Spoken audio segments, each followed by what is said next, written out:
Hello and welcome to the Streamer Diaries. It's a part of March Caprice where we interview streamers who will be streaming throughout the event. My name is Lance and today we are here with Otter Smoothie. Otter, how are you today? I'm good. I'm excited to be part of this.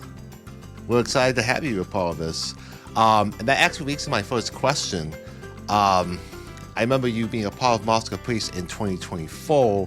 Is this your second March Caprice? Have you been a part of March Caprice before 2024? This is actually my second year, yeah. I did a video last year, and this year I'm doing a video and a live stream. Nice. What do you have planned for a live stream? Well, what I have planned, we'll see how it goes. I'm trying to still formulate in my mind, but I want to do like a game show where it's kind of like Seen It, where you have all those different categories that you do, whether it's like a video question or a music question. I have some questions already in my mind.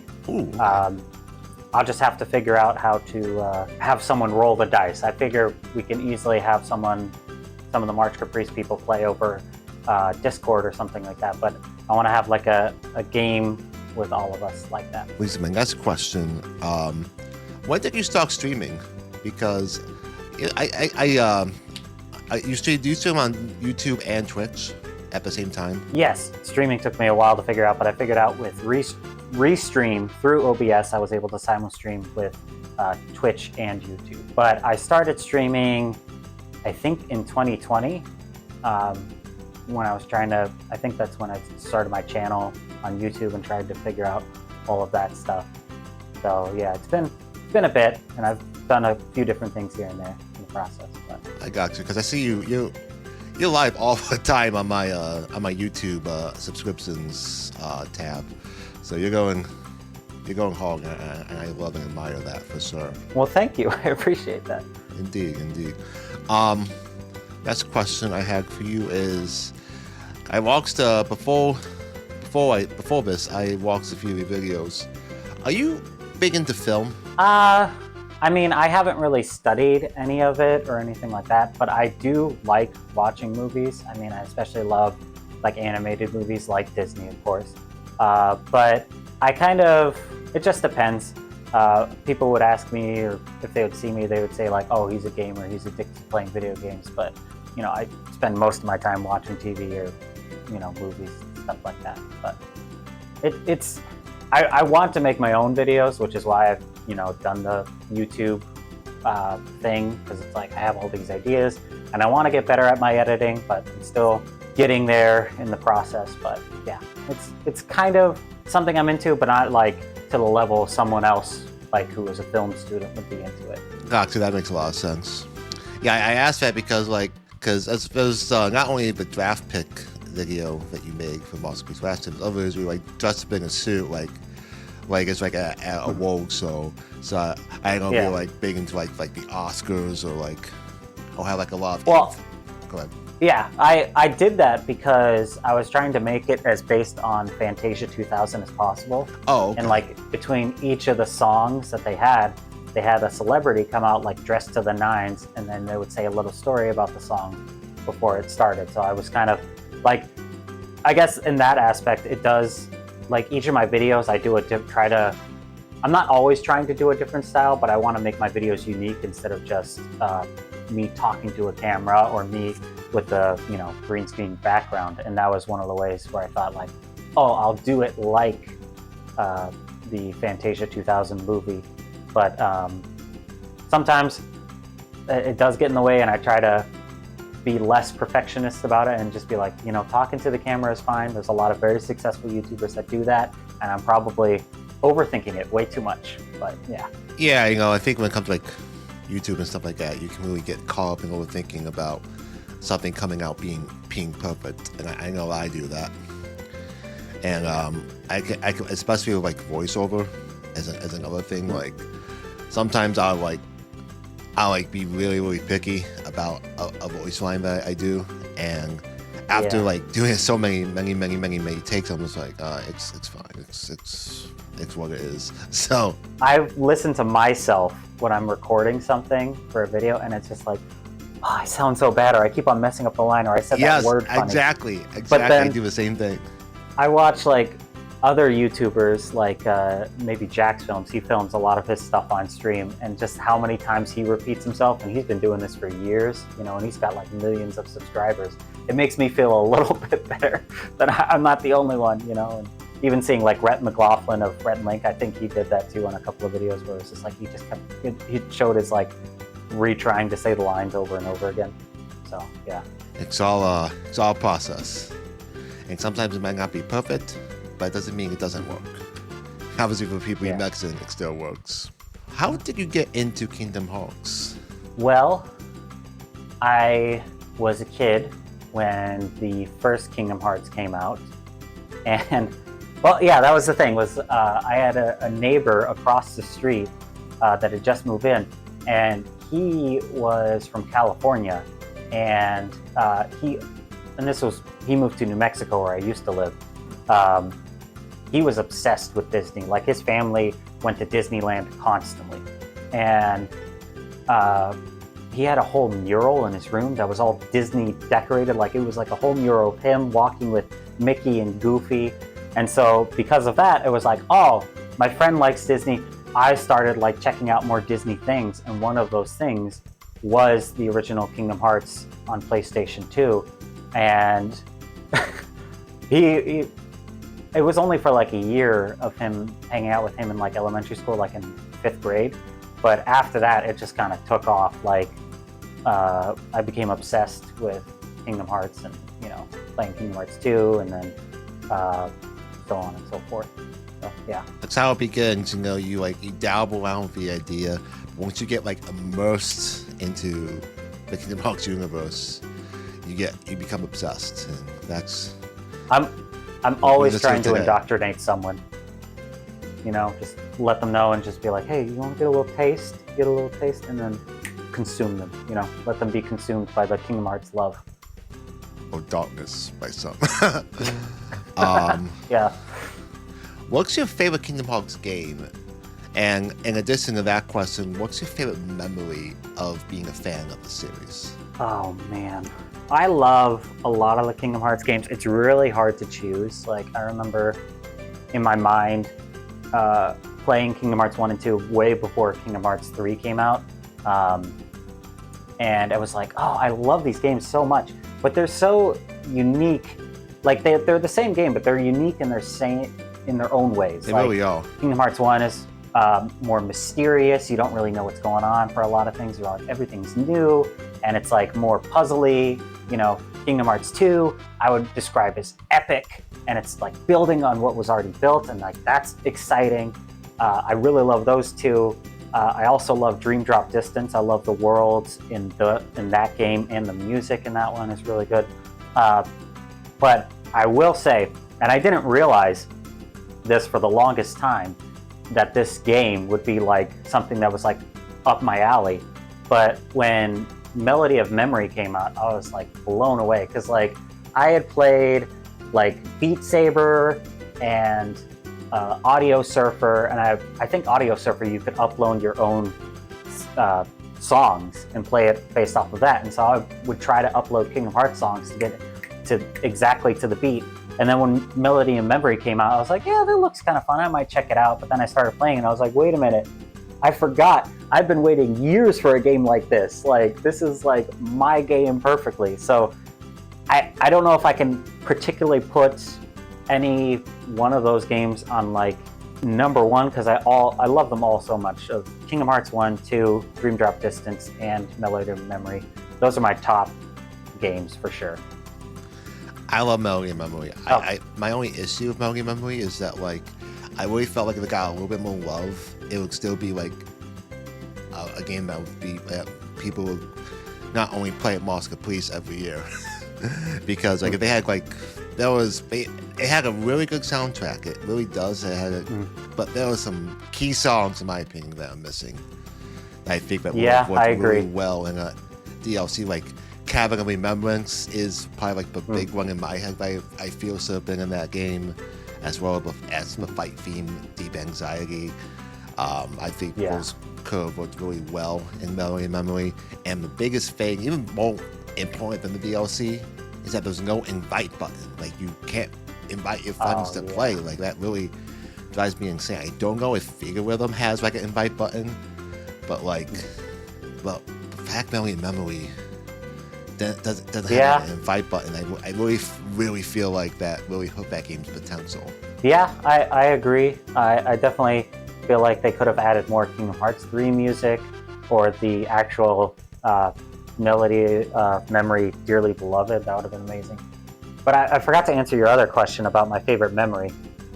I feel like for me, I don't know, as an adult now, Kingdom Hearts games have gotten a lot easier, and I'm actually like figuring things out. But I do love that the newness of it, you know, when I first played it as a kid, especially with like Kingdom Hearts 1, where they had those the question marks on the world, like especially going up to like Tarzan's world. You didn't see it on the back of the box or anything, and you're like this weird jungly world. You're like, what is this? And the excitement with that.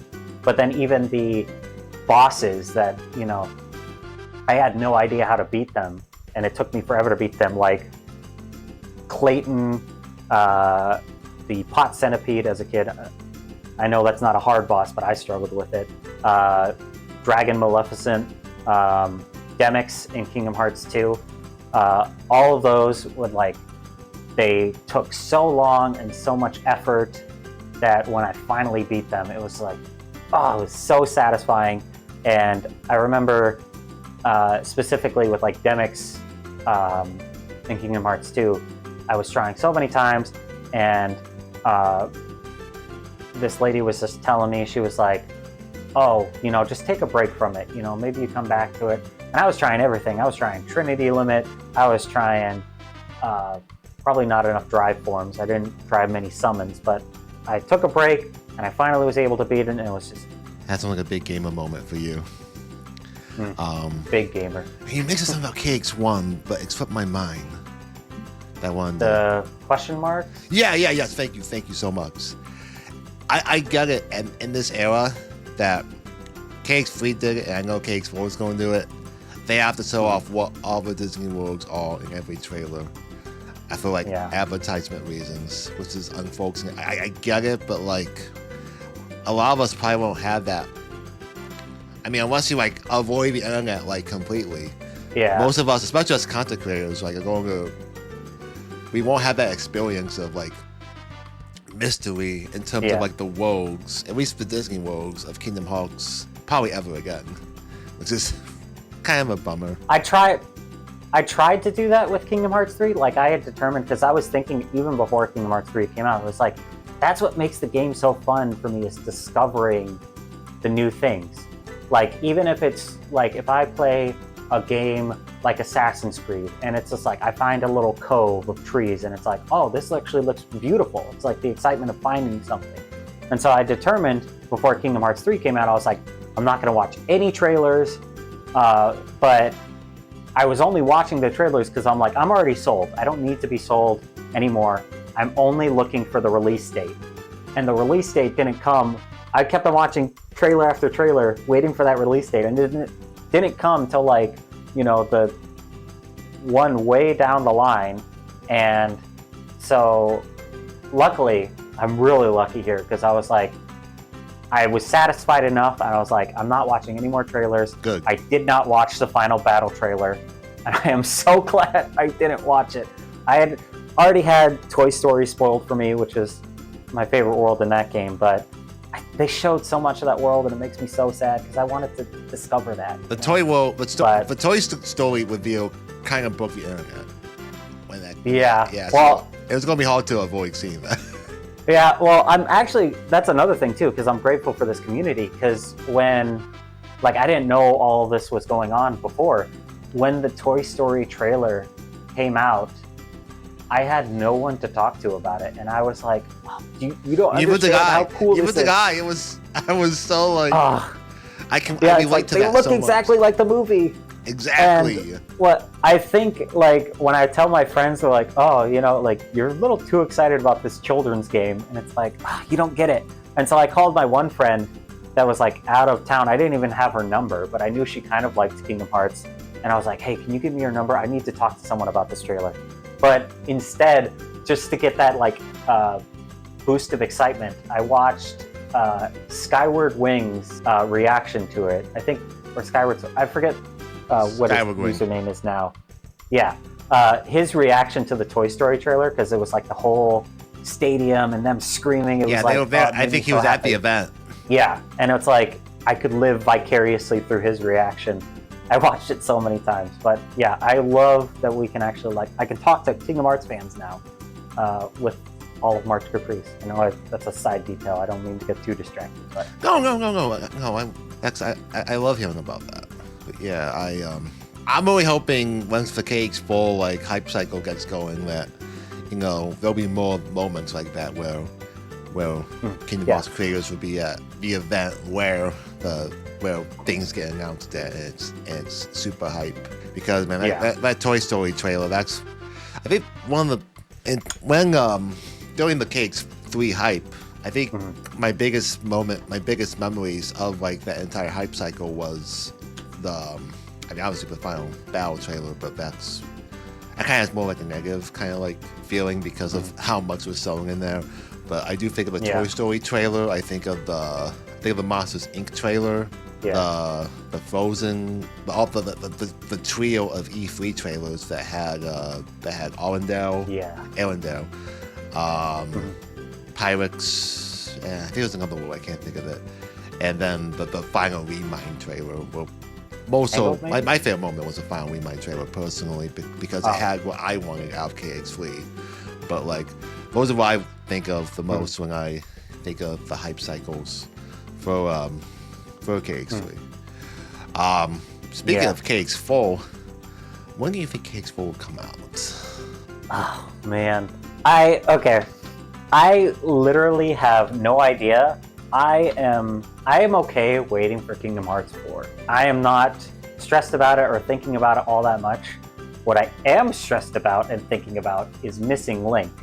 I want to play that game so bad, and like all these like speculations of like, oh, we'll get a new trailer for this, or we'll see it here, and it's like, just give me the game. I don't care if it's like glitchy and like incomplete. I just want to start playing, like, please. But like, I guess if I put a date on Kingdom Hearts 4, I would say, because I was watching the Gamers Droid and he brought up a good point too. It was like, if it was coming out in 2025, they probably would have announced it around this time so that they can build up the production cycle, hype cycle, that kind of thing.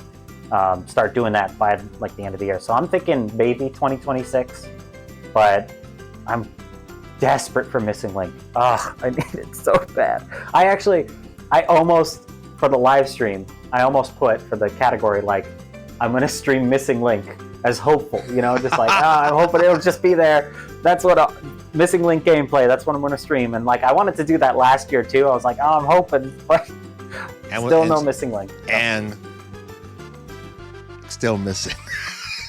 Yeah. Oh man. Jeez. I'm one of those unfunny Kingdom Hearts fans. But it's crazy about Missing Link though, because like with all the beta footage I've seen, and well, I'm assuming you've probably seen, the game looks pretty good. Like, it looks like it ran decently. Like, I'm sure it wasn't perfect. I'm sure people had problems, but it looks like a game that if it like came out like right then and there, it probably like it'll be like acceptable. Like, you know what I mean? Like, it doesn't look like it'd be too like. So it makes me wonder like maybe they'll try to optimize it like for like maybe like lesser devices. I'm not entirely sure. Yeah, that's what I was thinking. I'm wondering if they're worried about the battery, because there was a lot of reports that it drains the battery, it heats up your phone too much or something like that. Right. But the bar for phone games, like there's a lot of good phone games out there that are like high quality, but the bar is kind of low. So I mean, even if you're reaching like, Kingdom Hearts Union Cross, when that came out, it was like a simple game, but it was like leagues ahead of all the other games in the App Store. I'm like, this is an actual video game that I'm playing, and I enjoyed that until everything that happened at the end. But I'll be more careful with Missing Link this time. I've been saving up digital currency from surveys for Missing Link. I got like $34 saved up for the gotcha system, but I'm not going to spend my actual money on this. So hey, that's a small plan. It's a pretty small plan to go into a game like that really wants to put a hole in your wallet with like all gotcha games. Before we go, one last time, why don't you tell the people again who you are and where they can find you? Well, my name is Otter Smoothie. I am on YouTube and Twitch. I stream simultaneously. I also make videos on YouTube, and all of my VODs are on YouTube. I stream Tuesdays and Fridays. I'm also on Instagram and TikTok at Otter Smoothie. Instagram is more, my wife is posting there showing a little bit of our life. Oh. TikTok I'm still struggling with, but trying to come up with content for that. I've been posting my summon ideas for Kingdom Hearts there, but yeah.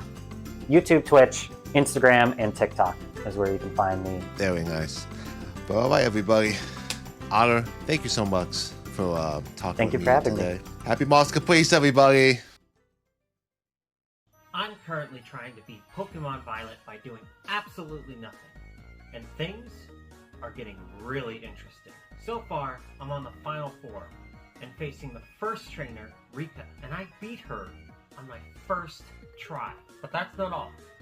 Not only did I beat her by using no moves whatsoever, I also used no healing items on my turns. But I walked away with my entire team at full health. Do this before too late. You can never know what it's like. You blood like a whistle. Oh crap. Ow. Better than I ever did. Oh wait, I can't. I'm feeling like a little kid. Now Make for it. all this time. Picking up the pieces. No! I think so. I don't think there's anything else that needs to be turned in.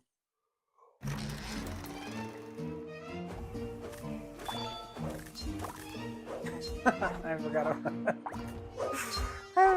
this.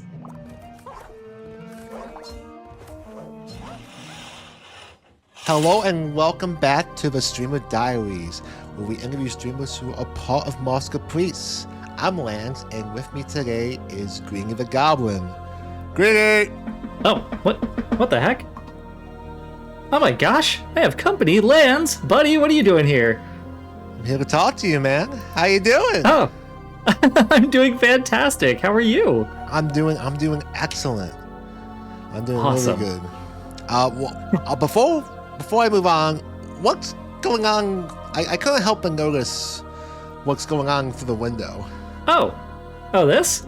Oh no, I was just watching this this really cool streamer playing through all of Kingdom Hearts 3 with a Rock Band / Guitar Hero controller. I think they're Lands of Masters. Pretty cool, not gonna lie. I think I've heard of them. that's so nice of you. Thank you so much. Yeah, of course. Greeny, why don't you tell the people who you are, what you do, and where people can find you? Yeah, for sure. Hi everyone, I'm Greeny the Goblin, your friendly neighborhood Green Goblin with no relation at all to Willem Dafoe. And I'm a variety streamer. I play games all across the board. I do a lot of play a lot of Kingdom Hearts, Sonic games, Souls games. I speedrun Shadow of the Colossus. Yeah, again, kind of all over the board. And even recently, I've started taking on doing game shows. So that's my new endeavor as a streamer. Game shows. Now that's a lot. That's a lot to. It's a lot to manage at once. Before we talk more about game shows, where did you first hear about March Caprice? And have you ever been a part of it before this? Yeah. So I first heard of it way back in 2020, I believe. But this is my first time in an official capacity having my own event for March Caprice. Okay. We are so happy to have you a part of March Caprice this year. That brings me to my next question. What are you doing for it? I think I would like to run a bit of a game show. Oh, so we got more game shows. Okay, excellent. So we're going to be running a Kingdom Hearts themed game show. In fact, I've got a whole studio set up in the spare bedroom of the Goblin House. Would you like to come and see? I would love to come into the Goblin House. All right, well, let's head on up. Bum. Hello, welcome to the game show studio. I'm your host, GreenyTheGoblin, and here for March Caprice, we will be playing a game of sound association. We will be playing some off-the-cuff sound effects and voice lines from across the 3 mainline titles of Kingdom Hearts. That's Kingdom Hearts 1, 2, and 3. And we will be having our contestants try to figure out which characters those voice lines originated from. It's not as easy as it sounds. It's not all just like, oh, that's very clearly Riku. Oh, that's very clearly Sora. There's a lot of characters in this pool, and oftentimes the lines are either unused dialogue clips or barely used dialogue clips. Ooh. So sometimes it's even going to have to be voice actor recognition. So a lot of different things for them to key in on, and also as an extra bonus point, we will also be asking for the players to identify which game that clip originated from, just for an extra bonus point if they're able to. But yeah, that's going to be our game show for this one. The game shows vary from stream to stream, but that's what I'm aiming for on this March Caprice. Well, I'm a little bit overwhelmed with how well and cool this studio is. I have to ask because I have my Discord. I'm looking at you through our Discord call, and it's a little bit my window's small because I have OBS really big. Does that say Fruitoon? Did Fruitoon make this do this room? Ah, yes, you are very, very observant. This is in fact Fruitoon. Fruitoon did design this entire room, including all of the podiums, the screen, and everything. She did accidentally smash the TV a little bit along the way. Oh, no. So it's got a bit of the bars thing going there, but that's okay. You know what? She's a fantastic and very talented architect either way. And considering all the materials I gave her were just like the kitchen sink, potted plant, some couch cushions, a cat tree, like I think she did a pretty great job building what she could with what she's got. I think so too. She is so insanely talented. I love her work. Yeah, she's very talented, and she has an animation coming up for this March Caprice Fruitoon plug. Woo woo! Oh, I can't wait to see that. I cannot wait to see your stream as well. Well, thank you. I'm excited to do the stream. Hey, really quick, would you actually like to have a little bit of a tour of the whole house while you're here? I would love a tour. Heck yeah, let's do it. And I'm so excited. Yeah, I'm excited to show you. So first off, oh my gosh, look at that handsome fella on TV. Oh, whoops, I'm wearing Sonic outfit. Well, you know what? Here we go. This is maybe better. Yeah. There you go. Perfect. Yeah, so this is the living room. This room was designed by my friend Frog Menace, otherwise going by Florence. Frog Menace. Okay. Pronouns they, them. And they built this living room situation here where I go to watch any clips, any fun streamers. Yeah, anytime I'm doing any kind of animation showcase like I did for both Fruitoon and Esper Roba's animations last year, we come to this room to check them out.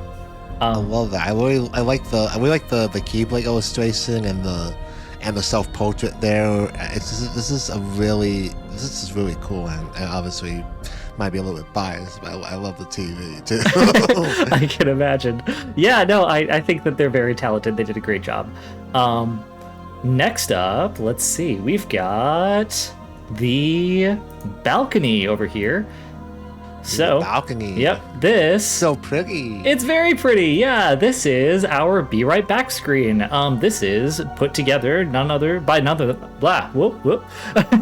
was put together by none other than our very own Esperoba. Esperova. Yeah. Yes. She's incredibly talented. She knew that I love Chain of Memories, which, I'm sure I'll get into all about that at some point later because I love that game. Ooh, I think we will. And so she put Castle Oblivion out there in the horizon and everything. And so, yeah, I love the idea that this house is just right here on the edge of the world and everything. Yeah, so no, she did a fantastic job with this room. And then we have my room, the gaming room. Ooh, the game room. Yeah, this is where I spend most of my time. So yeah, this is where I hang out. And then you can see my stream setup. There's my computer back there, which is where I end up streaming from. But yeah, this was put together by Juno Tuno, one of my mods in my community, and also a very, very talented artist. Yeah, again, I adore them all. They're all very talented, incredible artists, and I'm very proud to be able to put some of their work on display during all of my streams. I love it. I love how I think a lot of creators. I know I do this. They usually go with one artist to do everything, but you went with different artists for each room, and I think that's really unique and such a cool concept. Thank you. Yeah, it was something I really wanted to do because I do know just so many really talented artists, some really cool people, and I just want to be able to take a second to really showcase their work and be able to say hey, check these people out. They're really cool. They're really talented, and maybe do some commissions along the way if they're open because they're awesome.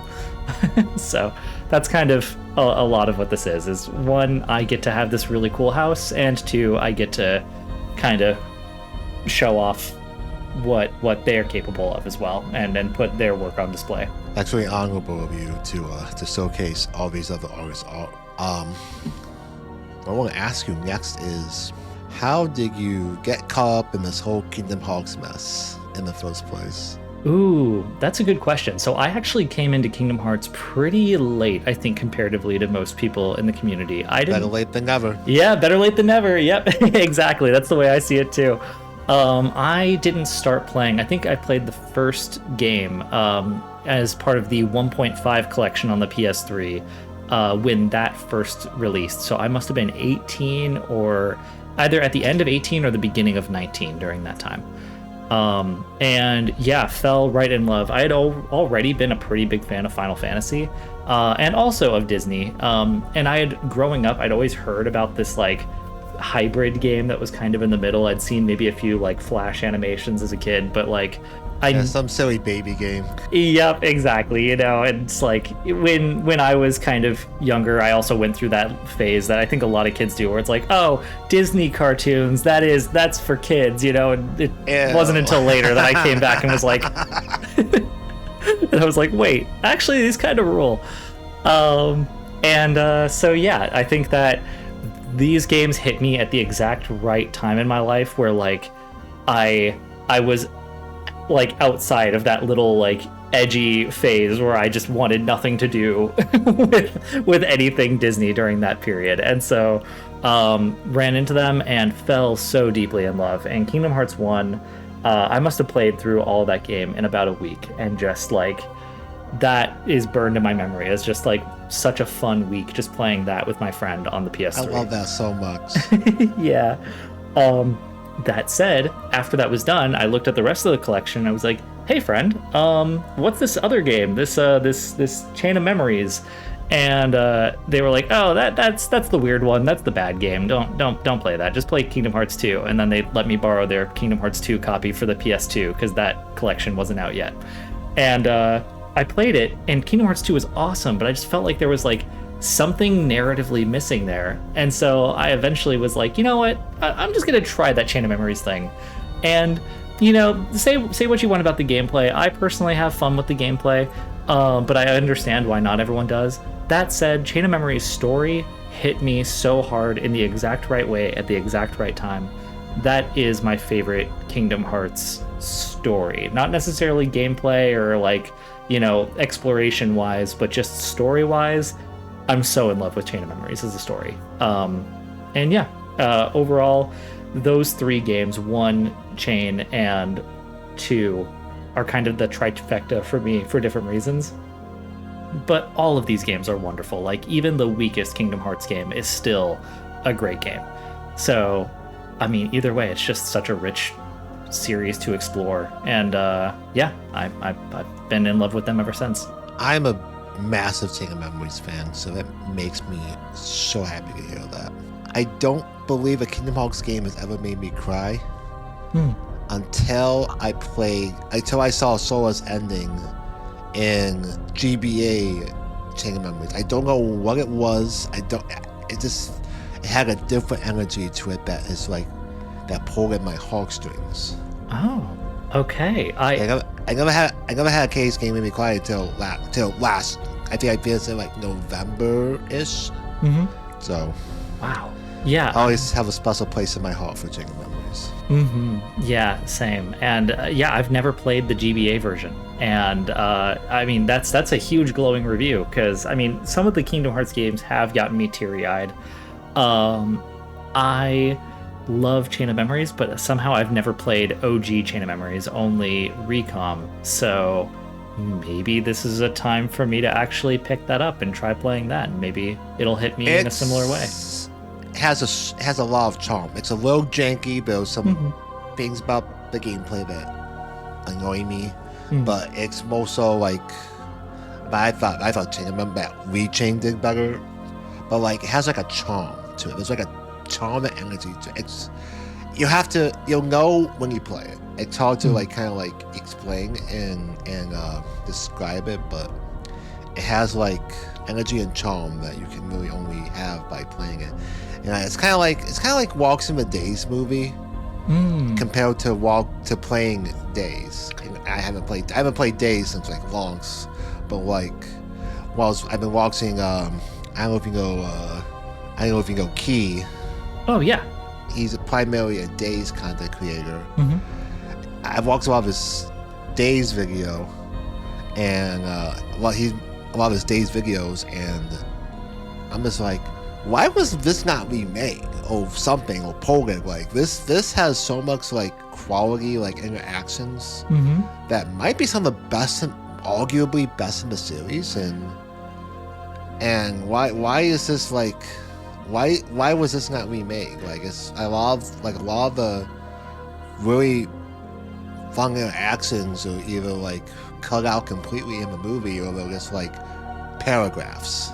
Yeah, I've always been baffled by that too, because it seems like between the two, I mean, again, I love Recom, right? But I think between the two games, even just among the fan base, it's generally more accepted that people should watch the cutscenes of Recom and then they should play the game of 358/2. I feel like you should play Days and play Recom. That said, for some reason, I think you play both. Yeah, I think you should play both. But that said, it's interesting that game just hasn't seen any kind of re-release, remaster, or anything across all of these updates that we've gotten, even years down the road. I thought at least for the Story So Far collection we might get it, but nope, not in this case. See, I think it needs a remake. I made a video recently that I don't think Union Cross needs a remake. I think it's spoilers for that. I think a lot of Union Cross lore can be efficiently and creatively put in KX4. But I feel like Days can really benefit from a remake because I know there's been film and movie and stuff like that. But like, I feel like it can give I feel like there's a lot of demand for it. And I feel like I don't think it'll do like insane sales. But like, I feel like it could be a thing where they can just like, I don't feel like it would be a very like expensive project. Maybe like voice acting, maybe like the voice acting might be, I wouldn't know much about the game development. Like maybe you just like upscale and use upscale like everything. Maybe pay some voice actors. Use assets from other games. there's really no assets in Days that's not in KX2. Like, why not use those? Like, I would be perfectly fine with a Days remake if they used the original Kingdom Hearts assets, like the original engine. I strongly believe that a large percentage of the fan base would like that and love that. Yeah, no, I totally agree. Yeah, and it is interesting that you bring up, like, you know, upscaling and like using assets from other games. Interestingly enough, it seems like they rebuilt or like changed some of the soundtracks to be able to port it into Days, and I don't know if that's due to hardware limitations or what it is, but I know like it's got a completely different version of is it Lazy Afternoons that plays in Days compared to in 2 or even in 2.5. So that might be something where they would just be able to transition over the 2.5 if maybe they lost the file. That's the thing. I don't know if they've lost the files for Days. I would hope not. They would probably put the 2.5 version in. Mm-hmm. I would think and so. one thing I learned from I recently revisited. So I played KX2 at Emmett Long's. Mm-hmm. I imported it, and I used I used a program called Swap Magic, to where I was able to check my PS2 into playing a Japanese game, because the PS2 is reason locked, right? Yeah. And I was like, oh my god, these songs sound better than the 2.5. I think a large majority of the original MIDI like recordings of the soundtrack, I think there's something about them that I think sounds better than the remasters. I don't know if it's all tracks, but I know I feel that way about a large amount of the music, especially in KX2. Yeah, for sure. I feel like there is sort of a charm to the more downscaled tracks. Like you see a lot when they do these remasters and remakes, and they do update the music. Like the orchestral renditions do end up sounding so beautiful, or like these updated ones still sound great, but there is some charm that was like mostly necessitated because of the hardware limitations of the time, that sometimes a simpler track ends up being more. You know what I mean? I think you have 1,000%. Yeah. So you're a speedrunner. Yes. Yes, I am. What games do you speedrun? Yeah, so I love speedrunning. I find it just really satisfying and fun to race against your own best times. I started with Sonic Adventure, and that would have been about 4 years ago, 3.5 to 4 years ago now. And that's a game that I adore. I've been playing since I was really young. However, with that, I never reached a time where I felt personally satisfied enough with my time to then submit it to a leaderboard. I was very satisfied with how I did against myself, and so I was still tracking that along the way, but I never put myself on a leaderboard. That said, I would say my big speedrunning, quote, like speedrunning break would have been when I started playing Shadow of the Colossus, and that is my main speedrunning game. Yeah, that one, I think, as of the last time I placed on the leaderboard, I think I was 16th in the world, but I did get pushed very recently by my best friend. So I think I might be, I'm almost certainly 17 now. And if anyone else beat me since then, I'm pushed out again. But at one point, 16th, you know what? I'll take that. And what category was this? This was in normal any percent, which the time ended up coming out to something like an hour and 45 minutes real world time and an hour and 12-ish minutes, I believe, in in-game time. They track in-game time in terms of the actual leaderboard rankings, because everyone's hardware is different. They don't want to penalize one person for playing on a PS4 with slower load times than someone playing on a PS5. But yeah, yes, it was.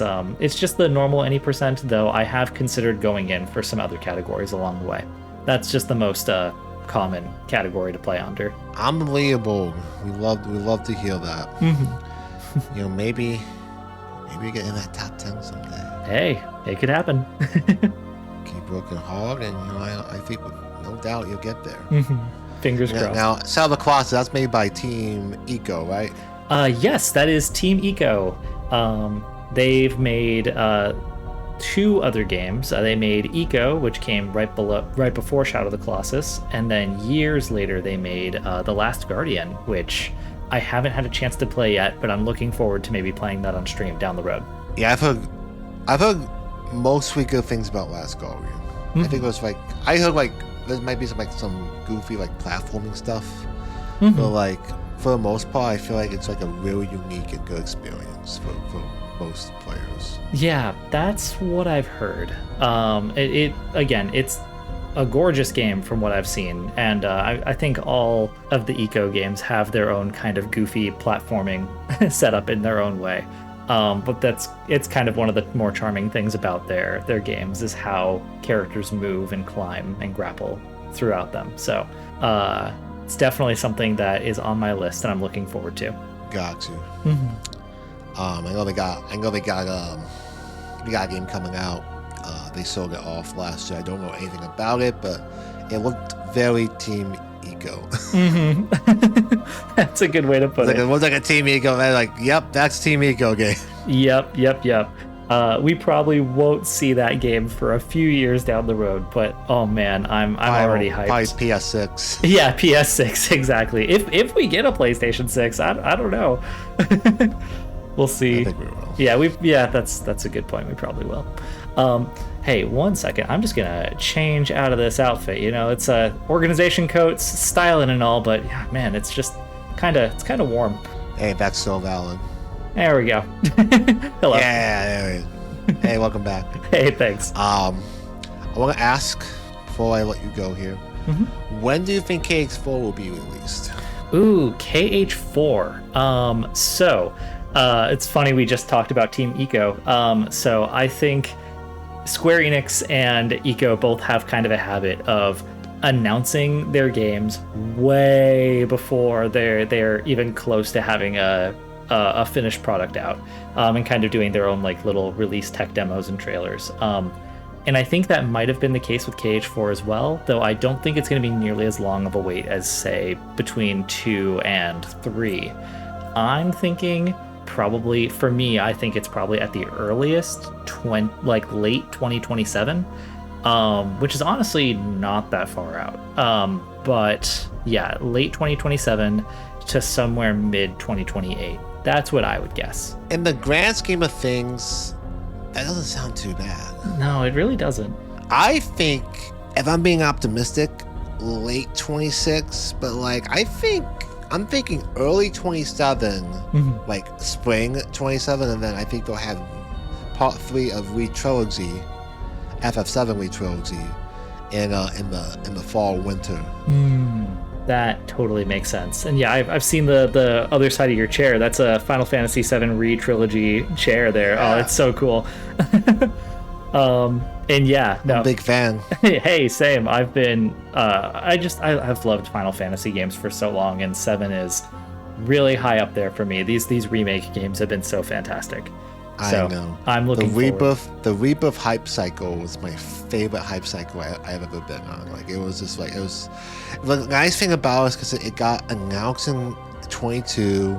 We didn't hear about it for a year, as expected. When we saw it, the next time we saw it, that's when the hype cycle started. Like it was a nice smooth wait. It didn't even get to 2 years. It was like less than 2 years because June 22 was when we first saw it. Then we saw it again a year later, and then the game was out like in February of 2024. So like it was a so well constructed hype cycle, and I miss it so much.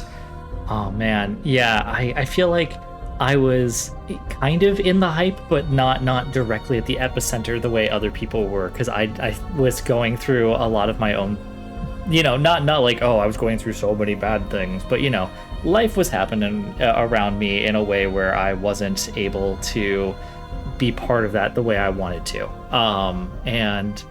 And so I was hearing about the hype around me, and I was still getting so excited, but I can only imagine what it must have been like to be at the epicenter of that, because Oh man, I wanted to be. And It was fun. Dude. I hope that I can't wait for part 3, and I hope that KX4 can give us a similar hype cycle. awesome. Once we see it again. Mm-hmm. Yeah, but fingers crossed. I hope so too. Indeed. Mm-hmm. But Greeny, I had so much fun talking with you tonight. Mm-hmm. One last time, why don't you tell the people what you do, who you are, and where they can find you? Yeah, for sure. Hi everyone, I'm Greeny, and I stream on twitch.tv/GreenyTheGoblin, all one word. I try my best to stream at least once a week. Generally, the best days to catch me are Tuesdays and Thursdays. It all just depends on when I'm able to get a time slot going. That said, I also have a YouTube channel that I haven't done very much with, but I'm looking at putting more out there, especially as these game shows keep ramping up. So look forward to that. Other than that, I have a few celebration streams that I tend to do. Most notably, I did one for Kingdom Hearts 1 and Kingdom Hearts 2, where I played through all of both of those games. Not at the same stream, thankfully, but all of the game. The stream doesn't end until the game does, and we're playing start to finish. The caveat being that every 20 minutes, a channel point redemption that's very inexpensive, it's only like 300 to 400 channel points, pops up that says that chat kills Greeny. And so wherever I was at, I had to die and then reset my progress, and chat abused that. Specifically, they stun locked me on Chernobog for like an hour. No, yeah, no. it was wild. And so that was but that was such a fun time. That ended up being about a 16-hour stream, and then Kingdom Hearts 2 was about 17 to 18. But yeah. Do you have KX3 on the way? Ooh, we just might. So look forward to that as well. Looking forward to that. Mm-hmm. Well, Greeny, we care to show me the way out. Yep. Oh yeah, absolutely. So let's head back on downstairs through. Well, here's the living room. Hey, look at that fancy fellow on the TV again. And Look at that guy. Let's. With goofy glasses. Oh no, that's cool. It's cool. And here we are. Yeah. Thank you so much, Lanz, for coming to visit at the Goblin House today. It was a delight having you here and getting a chance to catch up. It was an absolute delight being here. Thank you for having me, and thank you for talking with me. Mm-hmm. Yeah, no, thank you. And I hope to see you around on March Caprice and just streaming on the regular. So I appreciate that, and we're definitely looking forward to seeing your game show. And everybody who's watching, thank you. I appreciate y'all. And happy March Caprice! Happy March Caprice, everyone! Take care. Hello and welcome to the Streamer Diaries. We will be interviewing streamers throughout March Caprice. My name is Lance, and today I am here with the Radiant Gardeners. Y'all, how you doing? Hello. We're doing good. Oh, yep. Yeah. Yep, happy to be here. I'm happy to have y'all here.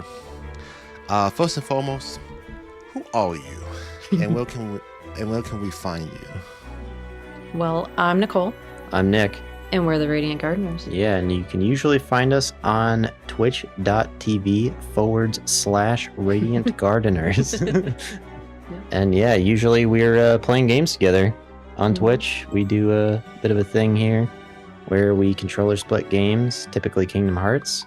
And that means that I have half the inputs and Nicole has the other half. And it's crazy.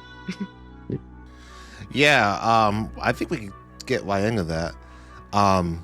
You guys are doing a playthrough of Kingdom Hearts 1 on Power Level 1 via controller split.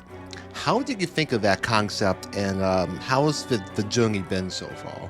Originally, when we first started streaming, we started playing through the Kingdom Hearts series. And we started with Kingdom Hearts 1 on Proud. And so we thought years later it'd be really cool to try level 1, because that is like one of the hardest challenges to do. And it also feels like just like a milestone, basically. But yeah, we just a few years ago we wanted to be able to play single player games together, because there aren't a lot of co-op games that are story-based. And so we just took one Joy-Con each, and now we've turned it into more of a thing where Nicholas wrote some software, if you want to explain that. Yeah, I wrote some code that takes 2 different controllers. It's way more comfortable to do it that way, way lower latency. It takes those 2 controllers and only takes half of the inputs from one and half of the inputs from the other. And that ensures that both have stable connections, because we've dealt with that before, where it was like wireless and then one of us had more latency than the other and it was just a mess. But it also makes it so that I can very specifically control what the mapping is, and we know for sure 99% of the time that we don't have any doubled up inputs or anything like that, that we're not cheating or anything. Is that kind of what you were asking? Yeah, that's basically what I was asking. I know you guys have like I don't think anyone's going to think you're cheating, by the way, since like you guys have like the inputs on the overlay, so like people can see like you have like there's a pink and like a green color, kind of like your like background back there with was like Elgato like soundproof things. Yeah, or they're not Elgato, they're like just knockoff Amazon ones, but but they are sound panels. They do fit the Radiant Gauntlet's aesthetic of like the green and the pink. Or purple, thank you. Yeah, thank you. I think it's adorable, by the way. Now one of the questions I'm most excited to ask you guys is, which one of you were both of you Kingdom Hearts fans before you met, or was one of you the Kingdom Hearts fan and converted the other one into being one? That would be me. You were the Kings. Yeah. I love that. Yeah. So you converted Nick into being a Kingdom Hearts fan. Oh, yeah. big time. It is my all-time favorite series. I played it as a kid, probably like the year after it was released was probably the first time I played it, because I know we didn't get it right away. And I just played it every single summer, like the whole series, like as much as was out every summer. And so I knew that was the first game I had Nicholas play. I knew that you had to know the series. Yeah. And I think it was a few months before we started dating and before you had told me that a friend showed me a video that was like everything you need to know about Kingdom Hearts. And it's one of those like 25-minute videos where they like mash a ton of stuff together. And I was like, oh my God, this is so dumb. I'm never going to play this. This is like ridiculous. Like the classic, right? Like Kingdom Hearts doesn't make sense. The story's confusing, blah, blah, blah. Why should I even play this?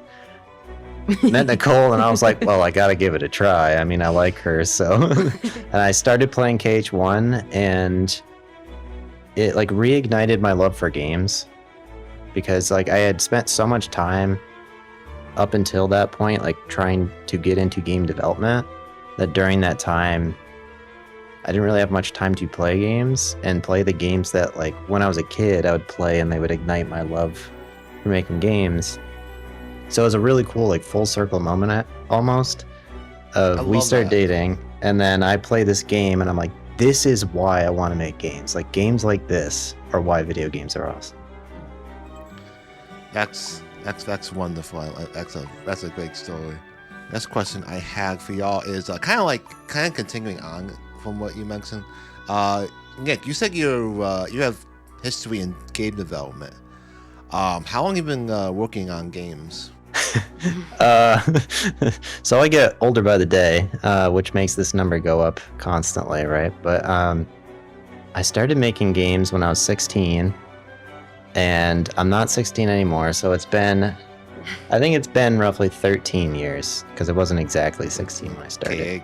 KX number. Yeah, so it's been 13 years of making games. I'll stop there. I'll let you ask the questions instead of coming up with them for myself. I feel like I keep doing that. I'm like, let me go over here, conversationally. That's fine. That's totally fine. I got this next question from Nicole. Since you were the OG KX fan of the Radiant Gardeners, what's your favorite Kingdom Hearts game? What was your favorite Kingdom Hearts game as a kid, and then what is it now?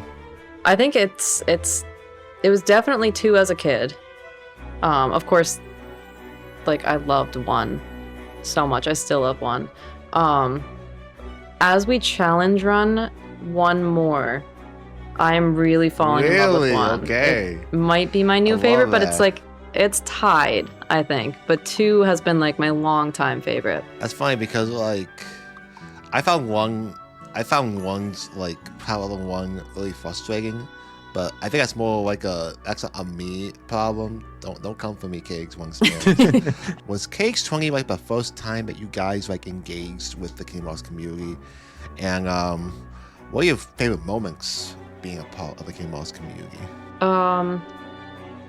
So it was I have so many moments, so I'm gonna be stuck for a while. But please. It was our first time meeting the Kingdom Hearts community. We had known like a couple people, but really barely anyone. And I like growing up, I didn't know anyone who played Kingdom Hearts. So it was really cool to finally get to meet so many people at once that love Kingdom Hearts. And favorite memory. I mean, There are a lot of them. there's so many. Yeah, I'll just put this out there as a soundbite. Our streaming experience and our kind of lives, I guess, Mhm. have been so much better since we met the community that we've met through KH20 and then Reconnect. And I'm assuming it's going to be the same way through March Caprice. I think we've been watching March Caprice, right? Like observing March Caprice and loving what comes out of that and loving the people we've found out about through that. Mhm. So I think even just that discovery is a wonderful memory, right? Yeah. And then I could probably rattle off a few more. But Go ahead. I loved watching you fight Zigbar. If you remember Which the, one? You fought Sigma a lot. Which Sigma? there's a particular one where you were trying to like The no stun menu lock one? him. Yeah, it was no Yeah, I menu. think so. Yeah, man, Oh, I okay. had so much fun in those streams. Just like that for me is like a core memory of just like being in that fight, watching you no menu fight, and like just do all these specific strats. Another one is when the guides is and Corey and Sydney did that recon. I love like that. oh my god, funny. that's like story explainer thing. Yeah. Oh my god, we were up way too late watching that. Yeah. I was at my second job at the time, so like, I think I like took a nap and I woke up and they were still going. It was like I think it was over like 12 hours, and I think it might have been the longest stream. The guides is. It's really awesome that like you can say that you were there when I beat Zigball and go menu, and I can say that I was there when you guys beat Dragon Maleficent. Oh yeah. Oh yeah. Oh my god. I was was not so there. dumb. I'm so sad I was not there for the Riku win. I think I was like sleeping because I've had like a crazy sleep cycle for like the past like month or so. So I'm sad I missed that, but I'm really glad I was there when you guys beat Dragon Maleficent with the controller split. Yeah, Thank you. thank you That for was being that was a there. huge moment. Thank you. Yeah, we got a couple more of guys. those left in the run.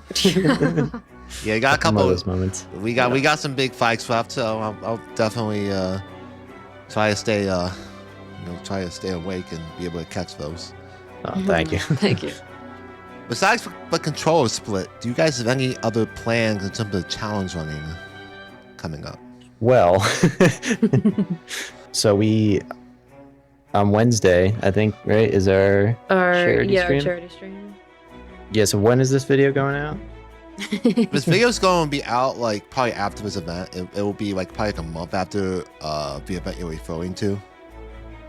But you're referring to Comey's charity event for the American Horror Association, right? Yep. So we're gonna do a challenge run. Most of our challenges will include controller splitting. Yeah. I think very few of them will not Be involve single player, that. Yeah.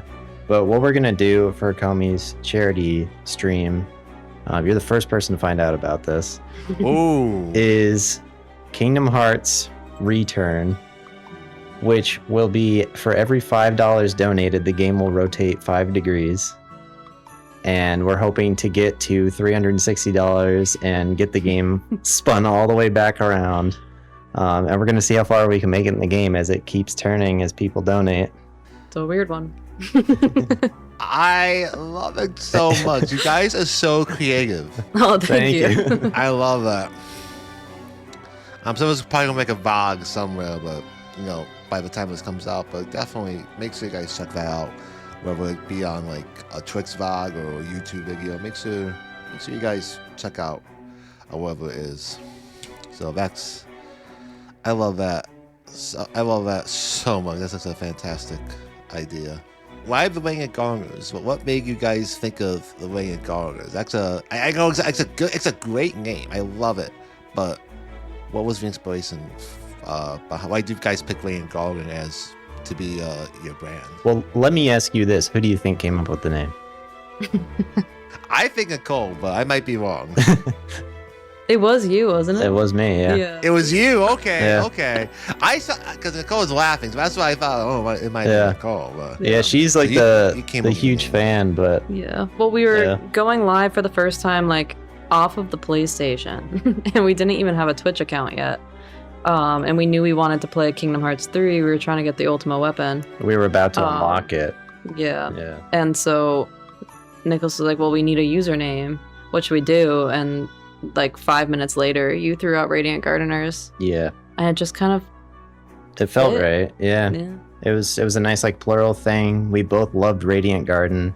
I love that. That's great. So yeah, I was like, well, what if we're the Radiant Gardeners, and then we can also have this thing of like, we're like gardening a community, and then I was just like, okay, this is super dorky. Also, we really want this Ultima weapon, so like, let's just make the account. We can change the name later, and we went live, and we have not changed the name after over 4 years. So yeah. It's a great game. I think I think a lot of people starting to know who the Radiant Gardeners are, because this controller split playthrough. Your streams are really fun, by the way.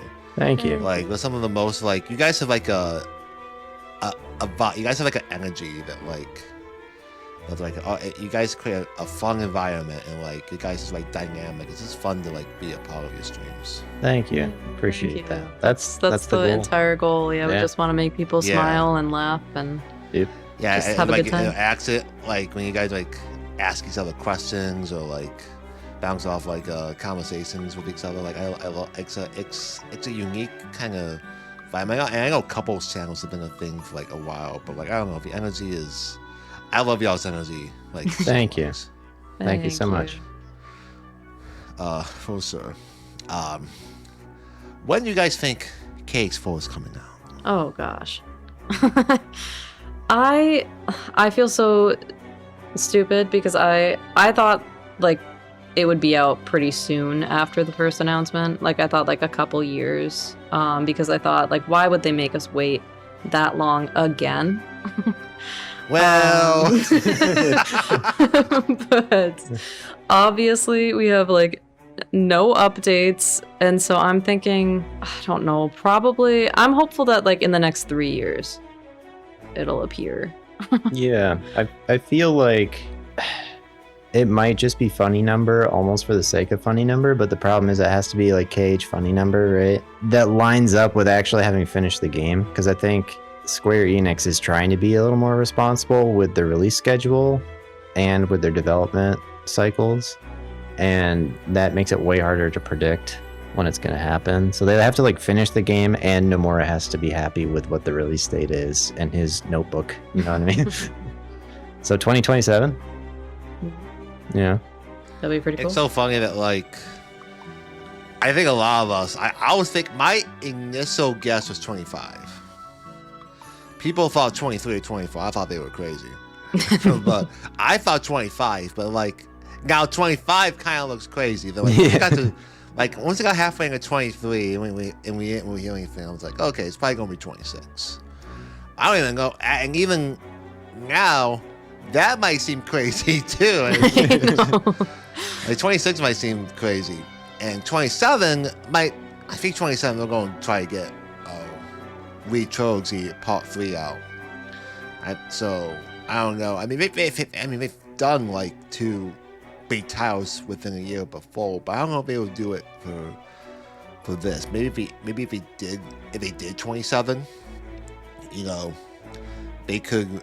If I'm thinking like in like a fiscal year, they could do Kingdom Hearts fall, like a spring release, like a late, like an early spring release, and then do like part 3 of Trilogy, like be their big like fall winter game, right? So that could be like a big year for Square if they did it that way, because those would be like at least like 6 months apart from each other. But like I don't know like how like marketing cycles work. I would imagine that would be helpful for both titles. But I don't think they know how they work either, because they Yeah. announced the game and then didn't say anything for yeah, it's been 3 about years. 3 years. Yeah, it's been a while, but I'm kind of hoping that since, like, because they've waited so long, that like the next announcement we will get a date, and that date will ideally be like a year from the next announcement. But that's very optimistic, so we'll see. so I think we'll see a trailer this year, but Game I Awards, think baby. a year. I'll be very surprised to see a year. I don't think it'll be know. Game Awards, because I feel like with Kingdom Hearts, like I feel like Square and Disney, they want it to be the centerpiece of whatever event it's at. And so I don't think that's going to be D23. at a D23 or even like some of Games Fest. I know that's like a Jeff event, but like Rebirth was closed out Summer Games Fest in 2023. So I'm thinking that if it is a non like Square or Disney event, it would be at Summer's Games Fest, and it will be the closing game of Summer's Game Fest, and it'll make so much sense with like the meme of what happened last year with Jeff and and him and KX fans kind of like, at least from Jeff's side, at least from Jeff's perspective, playfully going back and forth. Mm-hmm. Yeah, I think it was completely fine. I think some people are maybe a little too tightly wound to be able to take a joke from a guy who Well, that's a absolutely Kingdom loves Hearts video community games. for you, so Yeah, that's a gaming community too. Yeah. True. But all right, guys, I had so much fun talking with the both of you today. And Yeah, same here. one last time, where can the March Caprice viewers find you? The best place to interact with us live, almost as we seem now, but probably wearing different sweatshirts and stuff, is twitch.tv/Radiant Gardeners. But we are also on YouTube as well. Also Blue as Sky. Radiant Gardeners. Blue Sky. We're on Clip Garden. Autofocus. True. Oh no. There we go. It's the darkness trying to Exactly. over the interview. We're always trying to fight it off. It's fine. You know, the light always prevails. I don't care what the book says. The light prevails, and Exactly. that proves true with that moment. But thank you, both of you, for talking with me this evening. Yeah, Had thank a you really for good having time. us. Make sure you guys go check out the Radiant Gardeners, and happy March Caprice, everybody. Happy March Caprice. Happy March Caprice. Hello, everybody, and welcome to the Streamer Diaries, where we interview streamers who are a part of March Caprice. I'm Lanz, and today we are here with Ill-Fitting Trousers. Trousers, how you doing today? I'm doing pretty good, man. Just excited, enjoying the weekend right now, and I'm excited to be here with you as well, Lance. Likewise, Thank the you feeling for is having me. mutual indeed. You will be streaming a part of March Caprice. Let me ask you, is this your first March Caprice? This is the first time I've participated. I've watched as much as March Caprice as I Oh, can. okay. But yeah, it's the first year I'll be a part of it, which I'm very excited about. That's awesome.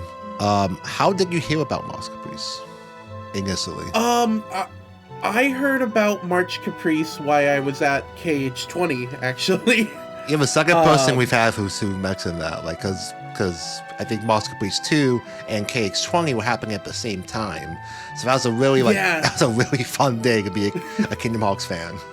One thing that I want to ask you today is, you've been podcasting for a while with the Ill-Fitting podcast. How long have you been doing podcasting? Like, what got you into doing podcasts? When did I start that podcast? I think I started that podcast maybe 2 years ago now. I think about 2 years ago. Now, the rebrand version or the original version? The rebrand. The rebrand probably happened last year. Okay. And then the original, we used to be called the Weekly Rundown. Yeah. And the goal was we were going to do it weekly, but me and my friend, who were both hosting it at the time, we just couldn't keep that schedule going with our social lives and everything. So we took a break for a while. He took a step back. And then I brought it back as the Ill-Fitting podcast. It feels like it's been so much longer. No, it might have been, honestly. I can't remember when I started that podcast, actually. I remember a lot of the episodes we've done. But I don't remember the date we started it. And the cool thing about that was I started it because I wanted to have all these discussions about things that, like, are more niche when it comes to gaming. Like, we've had episodes where we talk about walking mechanics. We've had episodes where we just talk about just any and all music and video games. And I started that because PlayStation Access did these Friday features, and I thought they were really interesting, but I wanted to hear more about them. Is that kind of like what inspired you? Yeah. And it was awesome because our last episode we had Rosie from PlayStation Access on. Really? Yeah, it was a big, it was crazy for me. I love that for you. That's awesome. Yeah, we had her on with Buddy Games, which is her own thing with her friends, and it's great. Buddy Games is incredible. They were, oh my gosh, they were so cool. It's so much fun to have on. I gotta catch up on the Ill-Fitting podcast. I've been slacking on that. I get it. But yeah, I'm trying to keep it monthly now, which is that's a healthy. Yeah. Even that can be kind of hard too.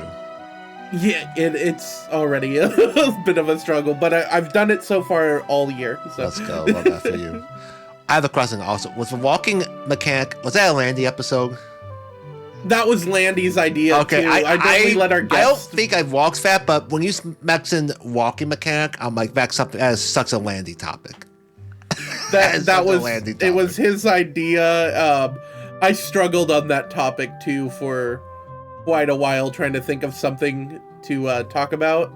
And then I was playing Final Fantasy VII Remake for, the second time through. And a bunch of things just clicked for me on that episode. It was so cool. That makes sense. That dude makes you think. Oh, yeah. Every time that dude speaks, I have more... I feel like I come out smarter of those conversations. Same. What a guy. Shout out to the Landy Logs. Yeah. How did you get into Kingdom Hearts? Oh, how did I get into... Oh! Yeah.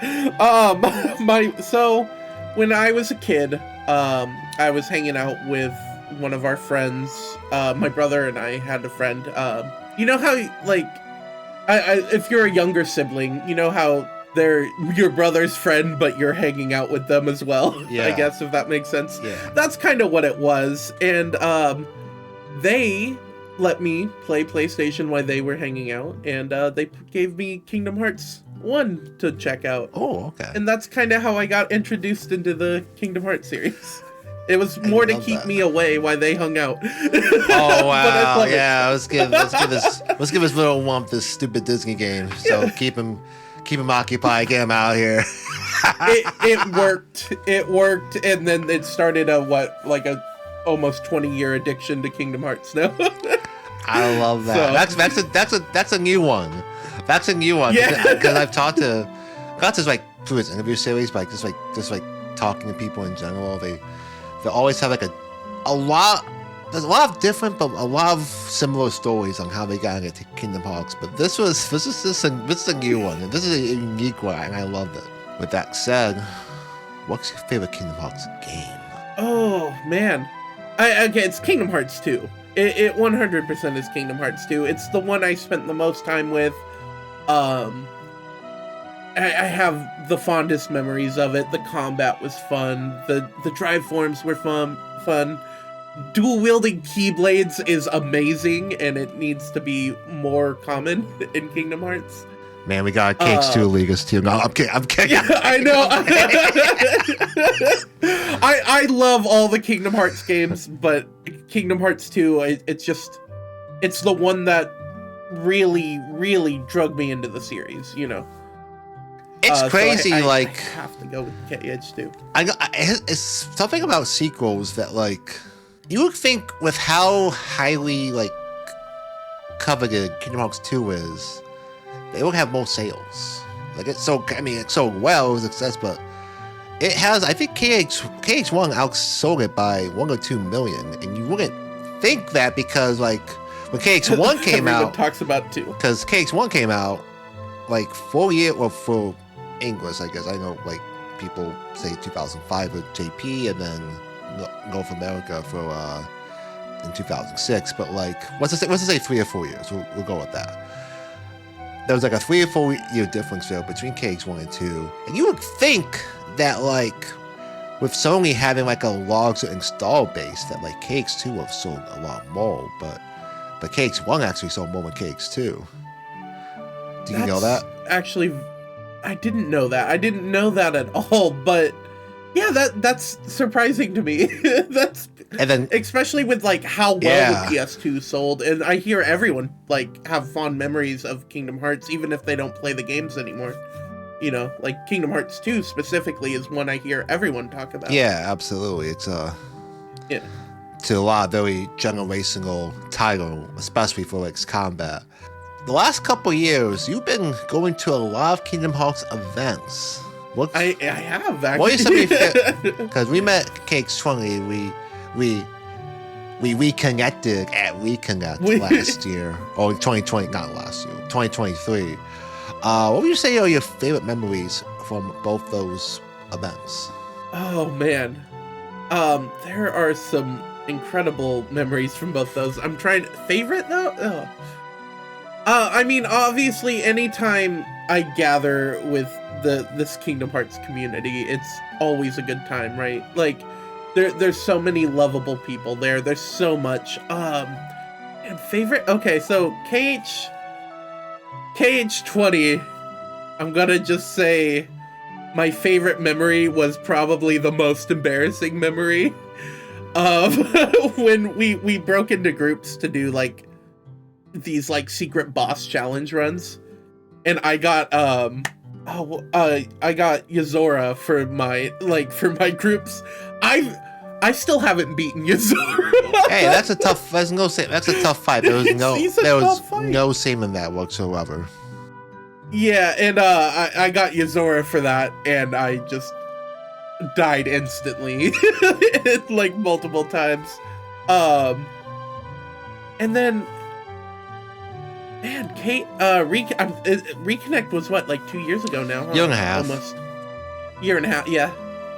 I'm trying to think. Man, there was so much. I'm thinking of, like, just a lot of the panels there were really interesting to see. I love the Women of Kingdom Hearts. That was a really good one. Yeah, that was probably my favorite panel, actually. Yeah. And then I also have, like, really fond memories of Chad music playing as well. When Reconnect started with Sanctuary, because it was like I think we started with KH2 because it was the second Geigs event, so it made sense to start off with the KH2 opening. So I thought that was a really, really nice tux. I thought it was good too, and you guys had the new, like, Reconnect music for, like, the event. Game Koi's cover. Yeah. Yes. Yeah, Sal Game Koi. Game Koi is very talented. I love a lot of his stuff that he does over on YouTube. Anytime you can throw out, like, Kingdom Hearts music, I think that's a highlight for sure. Just so good. Oh, Melody of Madness. Yeah. Yeah. Oh man, any Kingdom Hearts music, I'm always for. Shout out to the homie Andy Boo for organizing that lovely event that we have at Reconnect. I also really like the Landy Logs live and the Spaghetti Brothers. The Ansem we quote live. Those were really, fun things to have at weekend as well. I didn't get to watch Landy's thing in person. I watched were you sleeping? Were you sleeping? No, I can't talk smack. I slept in that Sunday. I still feel bad about it. I was actually house sitting so Landy's wife Charlotte could go see it. Oh. And I was watching their dog. Oh, okay. Oh, what a guy. What a guy. What a guy. Yeah. So, but I put him up on the TV that we had at the Airbnb and was watching it. So it was good still. That was a fun weekend, man. That was best weekend of my life personally. I don't know about you, but it's definite. If it wasn't the best weekend of my life, it's up there. So, you know, Cake 20 also up there too. Yeah. Oh yeah. So you're gonna be streaming for March Caprice. Yes. What are you gonna be doing? Okay, so I actually have been working on a challenge run that I've been wanting to do for a very long time. Tell me And more. I'm down here. I got. Oh, it's stuck under my. There we go. I got these DK bongos. I have 2 of them, but I'm going to be attempting Kingdom Hearts 1 on Proud mode with DK bongos. Oh my god! As my controller. Give it to me. And you actually inspired this run. Me? With your guitar. Yeah, I've watched as much as your run as I can. And I was like, oh, the guitar sounds really fun. I want to do something like that too. And I wanted to do something that was different enough. I've seen dance pads. I've seen, the guitar run. And I was like, oh man. And then I saw bongos at like an old video game store. And I'm like, I wonder if I could make this work. So, I figured it out. It took me a while to figure out, but I figured out how to get it to work. Oh my! I got it all figured out. I cannot wait to see this. I'm so excited. I am very excited. I know we should get a band together. You on guitar, me on drums. I think we should. We can. We can definitely rock the house with. We'll do like a multiplayer challenge. Yeah, that'd be wild. Yeah, maybe some of those modders out there can get us to play BBS do those BBS arena missions with guitars and bongos. Oh, that would be so cool. That would be awesome. That would be cool. I'm kind of heavy. I might have to follow up on that at some point. Yeah, I know. That would be so much fun. It would be. What are you looking forward to the most at March Caprice? Oh man. Okay, I'm a sucker for artwork. There's some amazing fan art. I've seen some artwork, and people are going to cook this year. Yeah, they cook every year. They do. True. I can't draw to save my life at all. So I'm so impressed when I see people draw the most amazing thing I've ever seen in my life. And it's always the most amazing thing I've ever seen. I'm also excited for the music. Like I said, sucker for video game music. Soulway always delivers. Yeah. And cosplay. Cosplay is also big up on my list for that because I'm a theater kid at heart. So costumes always make me super excited. And when it's costumes for Kingdom Hearts, it's a whole new level of excitement. For sure. I can't disagree. Yeah. When do you think that Kingdom Hearts 4 will come out? I want to be the optimist, right? I want to be like, oh, it's coming out this year still. Or, but it's not. I know it's not. I could see it late 2026, early 2027, to be honest.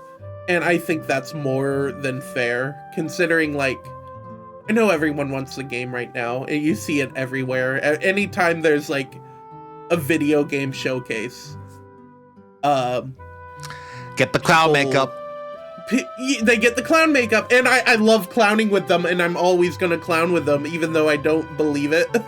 But I will clown with them and, hope. It's just realistically, if you want a game done, you gotta give them time to make a game not only done, but done right. And that's very important. And I want Kingdom Hearts 4 to be better than Kingdom Hearts 2. So I gotta respect the time it takes to do that, though. I agree. I think we need to take all the time we need to cook.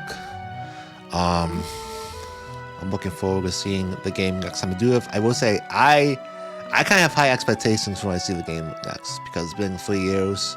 Now I expect it to be finished by any means, but I want to be impressed. I'm looking to be impressed the next time I see the game. Yeah, exactly. But before we go, Trousers, is there anything that you wanted to talk about? Anything that you had in your mind?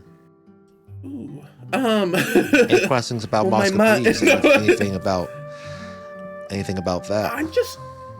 I'm just very excited for March Caprice. It's going to be very different from the streaming side of March Caprice than just watching. Yeah, you're part of it. You're part of the event now. It's so exciting. Like I watched you guys, I think 2 or 3 years now, and you guys always have fun, and now I get to be part of the fun. Yay! And I'm really excited for that. This is my 4th one, and was it my 4th one? So 1, 2, 3. Yeah, this is my 4th one, and this is my first as an organizer.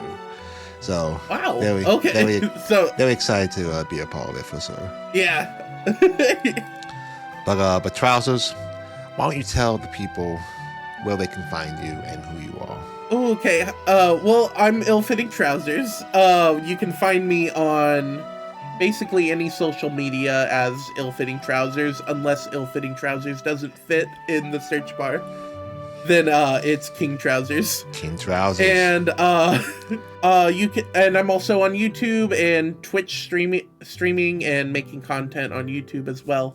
Right now we're playing Metaphor on Twitch, and we're playing Final Fantasy X on YouTube. And are you on Spotify with the Ill-Fitting? I am on Spotify.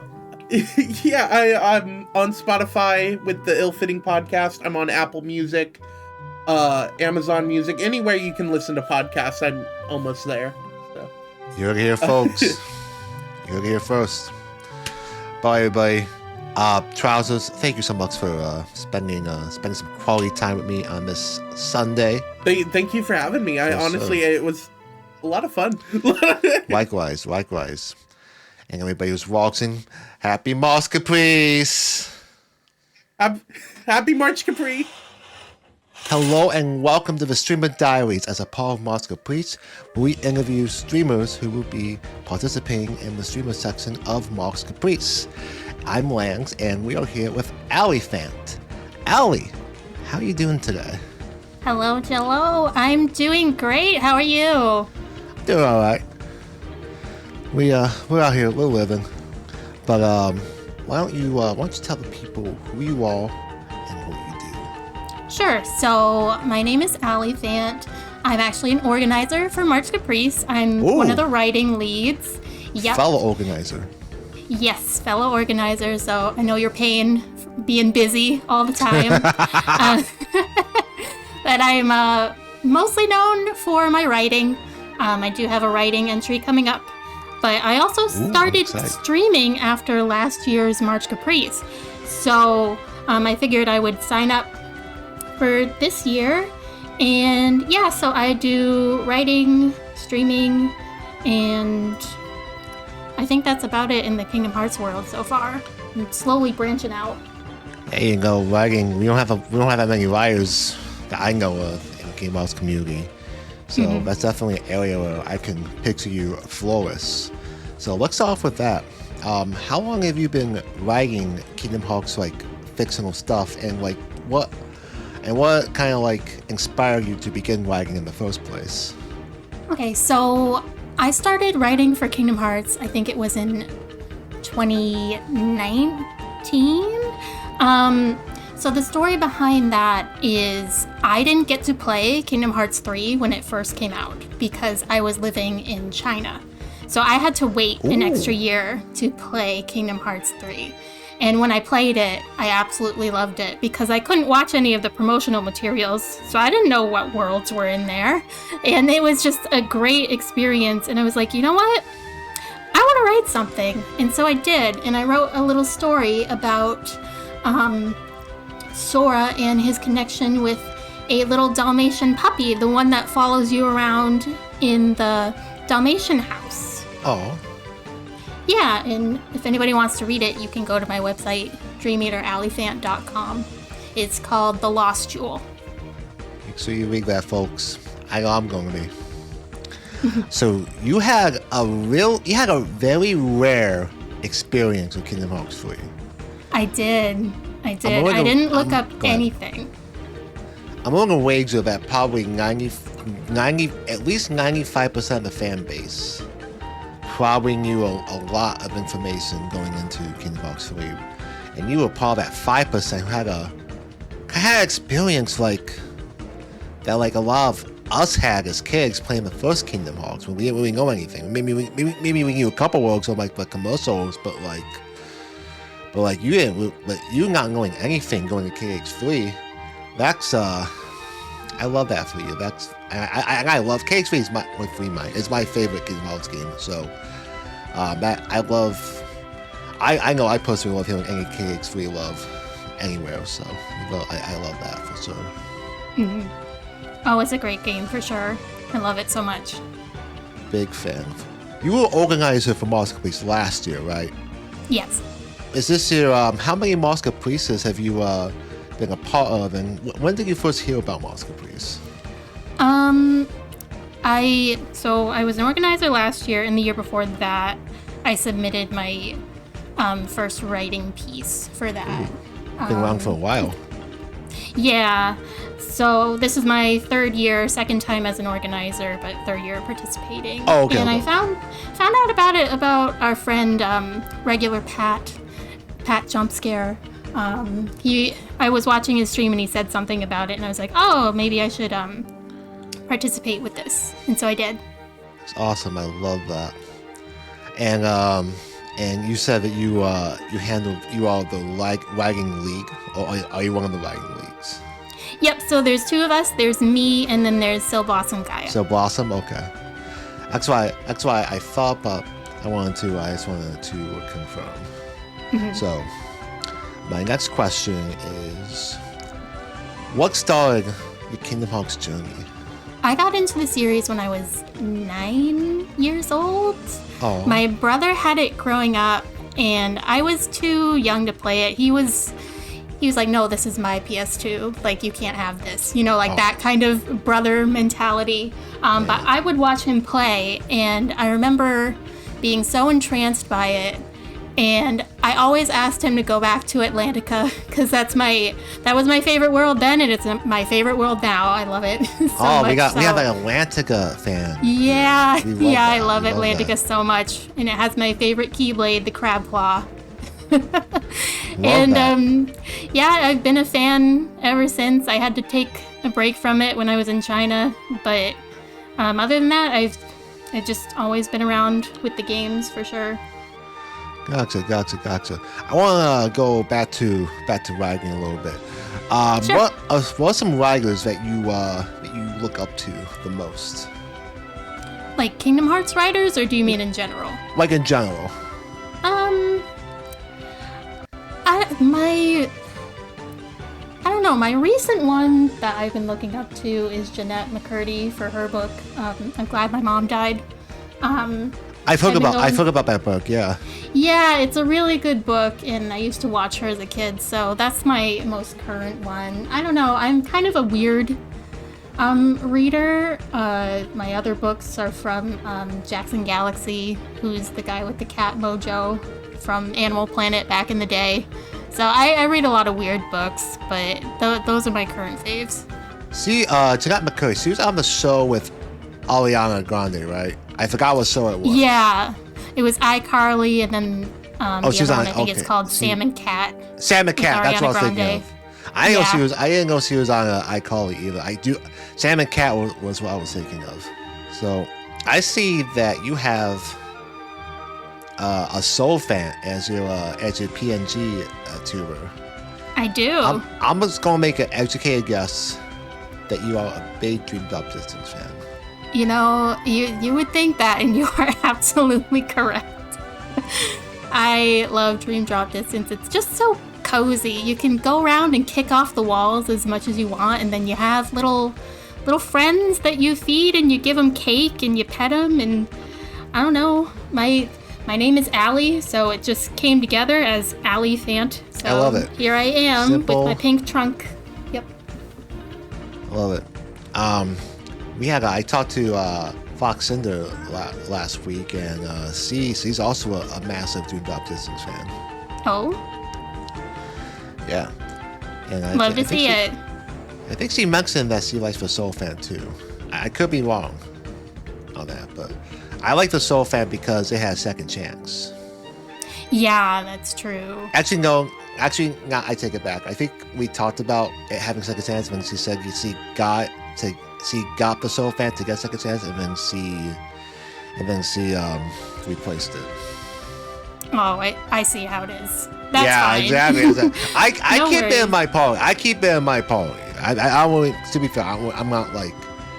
I do want, one of my goals is to kind of like get good at Dream Drop. Like I'm okay at Dream Drop, but it's not like comparable to how knowledgeable I am at the other games. So I kind of want to like learn like what different Dream Eaters have in terms of abilities and among other things. I would definitely want to spend some time with Dream Drop once I clear my challenge run backlog and other things. But I think Dream Drop is I consider myself a Dream Drop defender. I think it's the best soundtrack in the series. I think it has one of the best end games in the series. No one ever talks about the end game at Dream Drop Distance. I'm not going to spoil it, but I think it's like it's a top 3 end game in the whole series.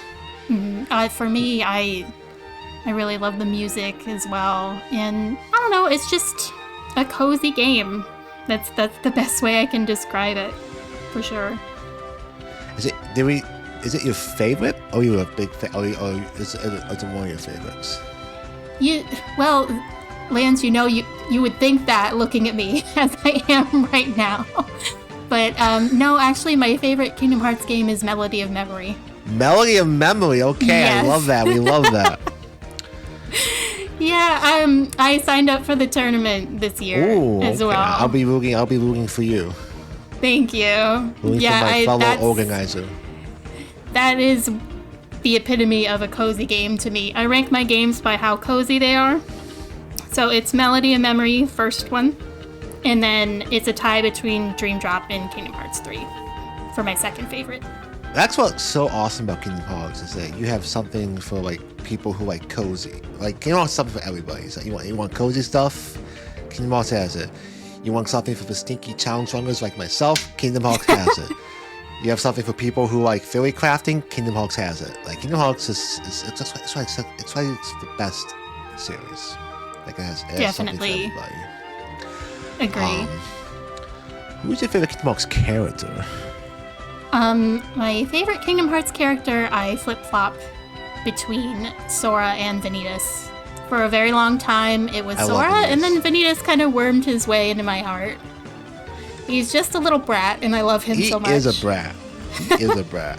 I like it because he's like truly evil. Yeah. Like there's no That's what like makes him so fun. Yeah, there's no redemption arc with him. He is bad to the bone, and I love that about him. Mm-hmm. I hope we see more of him to come in the future. Me too. I'm optimistic that we will. Same. As a lot of characters I don't think we'll see again, but I think Vanitas, I think we'll see him again. Yeah, I hope so, for sure.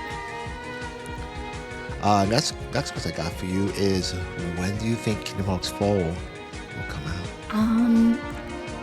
I'm guessing not this year, maybe next year. I'm not good with judging when things will come out.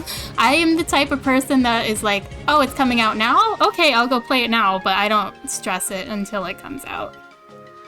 Right. That's a good mindset to have. I think it'll come out.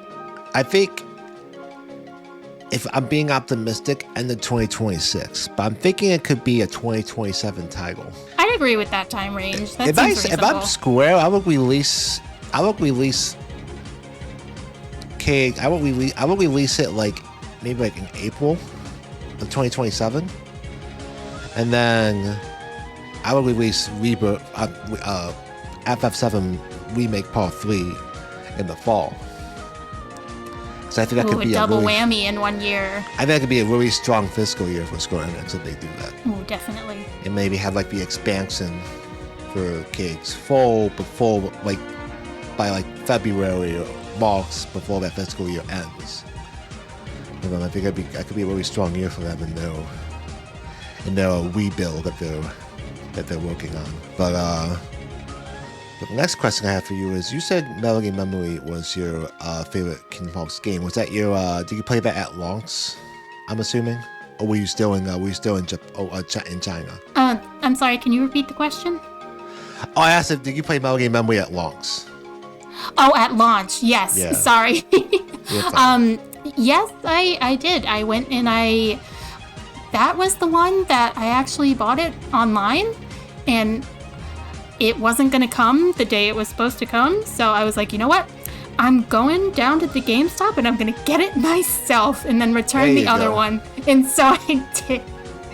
For sure. So I've been playing since launch. It's the only Kingdom Hearts game that I can play on proud mode, actually.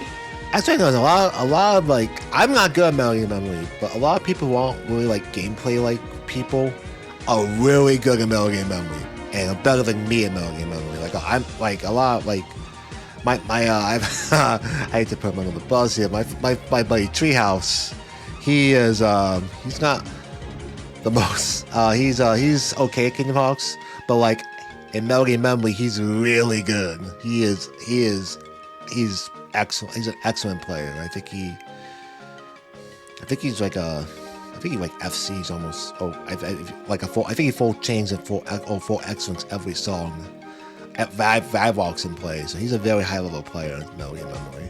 Mm-hmm. It takes a long time to get good at it. I have all songs on proud mode, all full chain, quite a few of them, all excellence. Let's go. Yeah, it's what I do is so you can play online, but you can also play against the computer. So if you play against the computer, it's kind of like critical mode.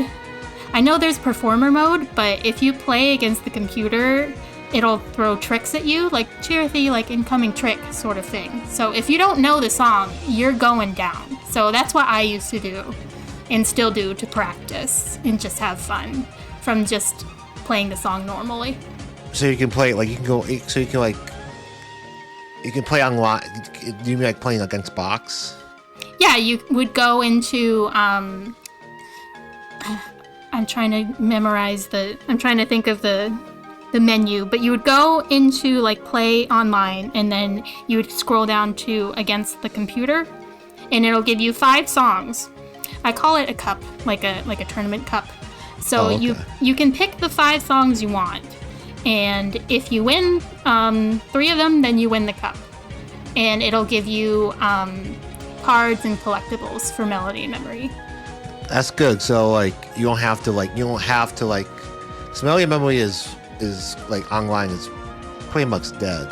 It is. I so won't you lie. can, but because of the computer, you're still able to get. If I wanted to get a platinum, I know a lot of the trophies have like online requirements. I can still get those trophies because of the computer. I don't know. I haven't tried really? that. I haven't looked. I'm not sure. I think in theory you could. I'll have to look into that. But yeah, I think I'm pretty far away from Melody and Memory trophy. But yeah, that's something I would like to do one day. But you full chained every song in the game. I'm proud. That is a massive accomplishment. It took a while, believe me, but You're a gamer. I like it so much it was worth it. You're a to gamer me. in all caps. Oh, thank you. For sure. It takes skill to be really good at that game. I'm not good at that game, but people who are good at that game, they're built different. Well, I think it's just we like it. You know, I don't think I'm the best, but I don't think I'm the worst. I think I'm just me, you know, and I like the game a lot, so I practice a lot. Love that. Now, you're going to be streaming for March Caprice. I will be, yeah. First time for March Caprice. Love that. What are you going to be doing? So, we're going to be playing the original Kingdom Hearts 1 on PS2. I have my PS2, and I have my original copy, and I also have the book for Kingdom Hearts 1 that I'm going to be looking at while we play. So yeah, we're going to look and see how it's different from the final mix version. Are you talking like a strategy guide, a novel? Yeah, I have the strategy guide. It's old and beat up with a lot of stickers with puppies on it. Oh, the Dalmatian I love that. puppies, but yeah, I still have it. That's endearing. I'm looking forward to watching that. I've been playing my. Last year I was playing my original copy of Kingdom Hearts 2 Final Mix because I got that at launch, and I had the PS2. But I kind of like I took there's a way to play it even though it's region locked. I have like this disc called Swap Magic. It's a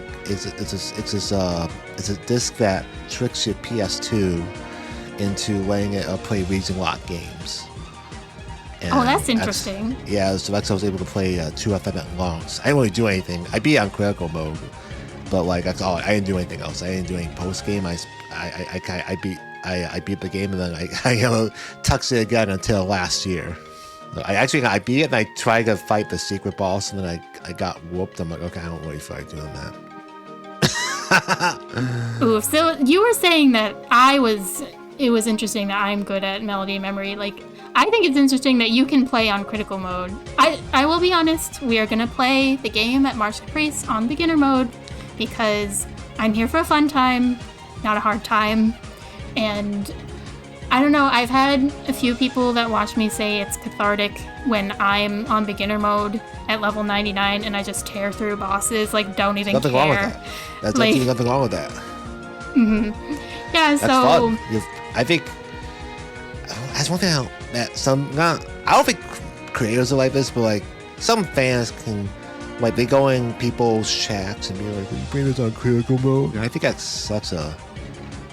so lame in my opinion. Like I'm a Kingdom Hearts fan through and through, and I think the best thing for the series is people playing it at all. Doesn't really matter if it's on beginner mode, level 1, standard, proud mode, critical mode. It doesn't matter. Like I think people playing it like at all is great. And I think it makes for it really. I think it's great for the series. I want Kingdom Hearts, and I'm assuming with a lot of us want it to be as big as possible. So when I see like people like going to chat trick chats and it's like, you was on level 1, like it's like nobody cares. I care about this. I care about my favorite series being as big as possible. That's so true. I haven't encountered anything like that at all on my end. I don't know. I play beginner because that's what's comfortable for me. I could probably realistically play proud, but like I said, I'm here for fun. And yeah, also, absolutely. I'm a new streamer, so I want to make sure I can get through the bosses that I need to. Since I'm that's also that streamer that plays only once a week when I have time on Sundays. So yeah, just time-wise and comfort-wise, I just play on beginner, and I haven't heard anybody say anything negative to me about it, for sure. It's probably not often. It's not something that happens often, but something I have seen like happen before. So, but yeah, like I said, like fun is the priority. If you're having fun, that's all that matters at the end of the day. And sure. I am definitely looking forward to watching you play KX1 on the PS2 for your streamer showcase. Thank you. Yes, sir. But Allie, before I let you go, why don't you go ahead and tell people one more time where they can find you and what you do? Sure. So you can find everything I do on my website, DreamEaterAllyphant.com. It has all of my stories there. and my link to my Archive of Our Own account, which has a few stories on there that aren't on my website because they're not necessarily Kingdom Hearts related. And you can get to my Twitch from there. My name is Allyphant1234 on Twitch. And yeah, I'm just a Zolifant that loves Kingdom Hearts, and come hang out with me. We'll have a good time and play some cozy games. There you have it. Allie, thank you for coming and talking to me today. I had a really good time talking with you. Same, thank you. It's been fun. Also, absolutely. And everybody, thank you for waltzing. And happy March Caprice. Happy March Caprice. Hello and welcome to the Streamer Diaries, where we are going to be interviewing streamers who will be live throughout the event. My name is Lanz, and today we are here with Faux Synder. Fox, how you doing today? Hi, Lance. How are you? I'm doing pretty good. You know, I was living. I'm good. It's really cold outside, unfortunately. Yeah, it's snowing over here. It's so fun. Yeah, it's snowing here as well. Welcome back to March Caprice. You've been in March Caprice before. Is this your second March Caprice, or third or fourth? This is actually, I think, my fourth March Your Caprice. fourth. This is also my fourth March Caprice too. Yeah. Ah, yeah. So I originally was a merch creator for the first 2 years, and then last year and this year I'm a streamer as well. So I'm excited. Nice. Very, very, very nice. I have some questions for you. When I was watching, you were here last year, and you were with the Spaghetti Brothers, and my main takeaway is that you are a big Dream Drop Distance fan. I am. I don't know if you can see my little Komori bat over here. I with can. Me. Yeah, he's a cutie. Can. Here, let me see. I can. Let me pet him. There he goes. He likes to pets. He is so cute. He is. Yeah, he actually is with me on my streams every day, and you know, is my little connection to chat. So if you want your opportunity to pet the bat as well, you can come to my stream later during March Caprice. Well, I'm definitely going to be there for sure, and we're going to give him all the pets. Speaking of Dream Drop, I wanted to ask you, what are your top 5 favorite Dream Eaters? Oh, top 5. I'd prep top 3, but I didn't expect three. top 5. We'll do top 3. It's fine. I can probably do. So I do love Komori Bat. He's a cutie, but he's not my number 1. I'm definitely a Ryu Dragon. Ryu Dragon, that's a good pick. Yeah. Oh yeah. That's a very good pick. Those that follow and have followed my art in the past, you know, I like Ryu Dragon a lot. I draw him often. So I like Ryu Dragon. I'm a big Pegaslick fan. Okay. I don't remember the Zappy unicorn. I know. Bull. Electrocomb? I think it's Electrocomb. Yes, yeah, Electrocolt. And then obviously Komori Bat. And then, oh goodness, there's just so many going. Oh, the T-Rex is fun, but I actually really like the big skeleton. Yeah, I like the big skeletal one. I think it's like the wild. I think it's Skeleton Wild.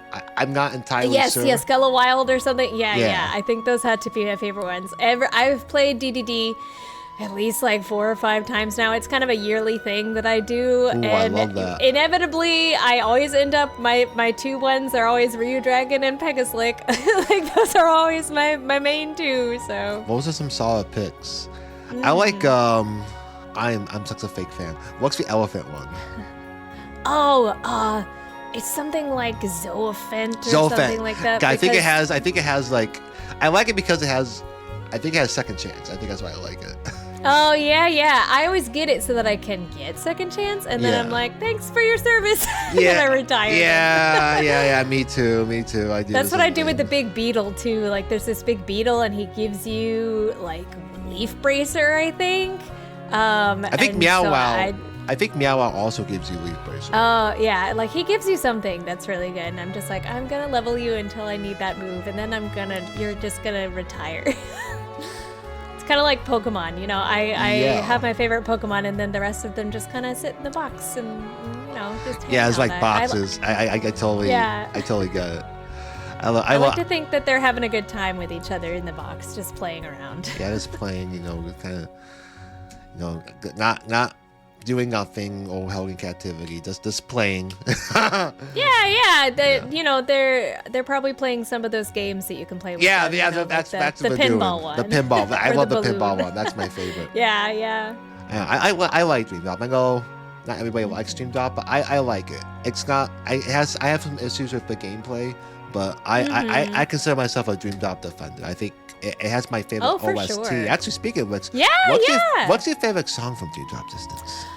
Oh, from Dream Drop? Oh gosh. I mean, I don't want to be that basic person, but I really like the Dearly Beloved from Dream Drop. It's a waltz, and it's just so pretty. I like it. It's different. It's got a little like.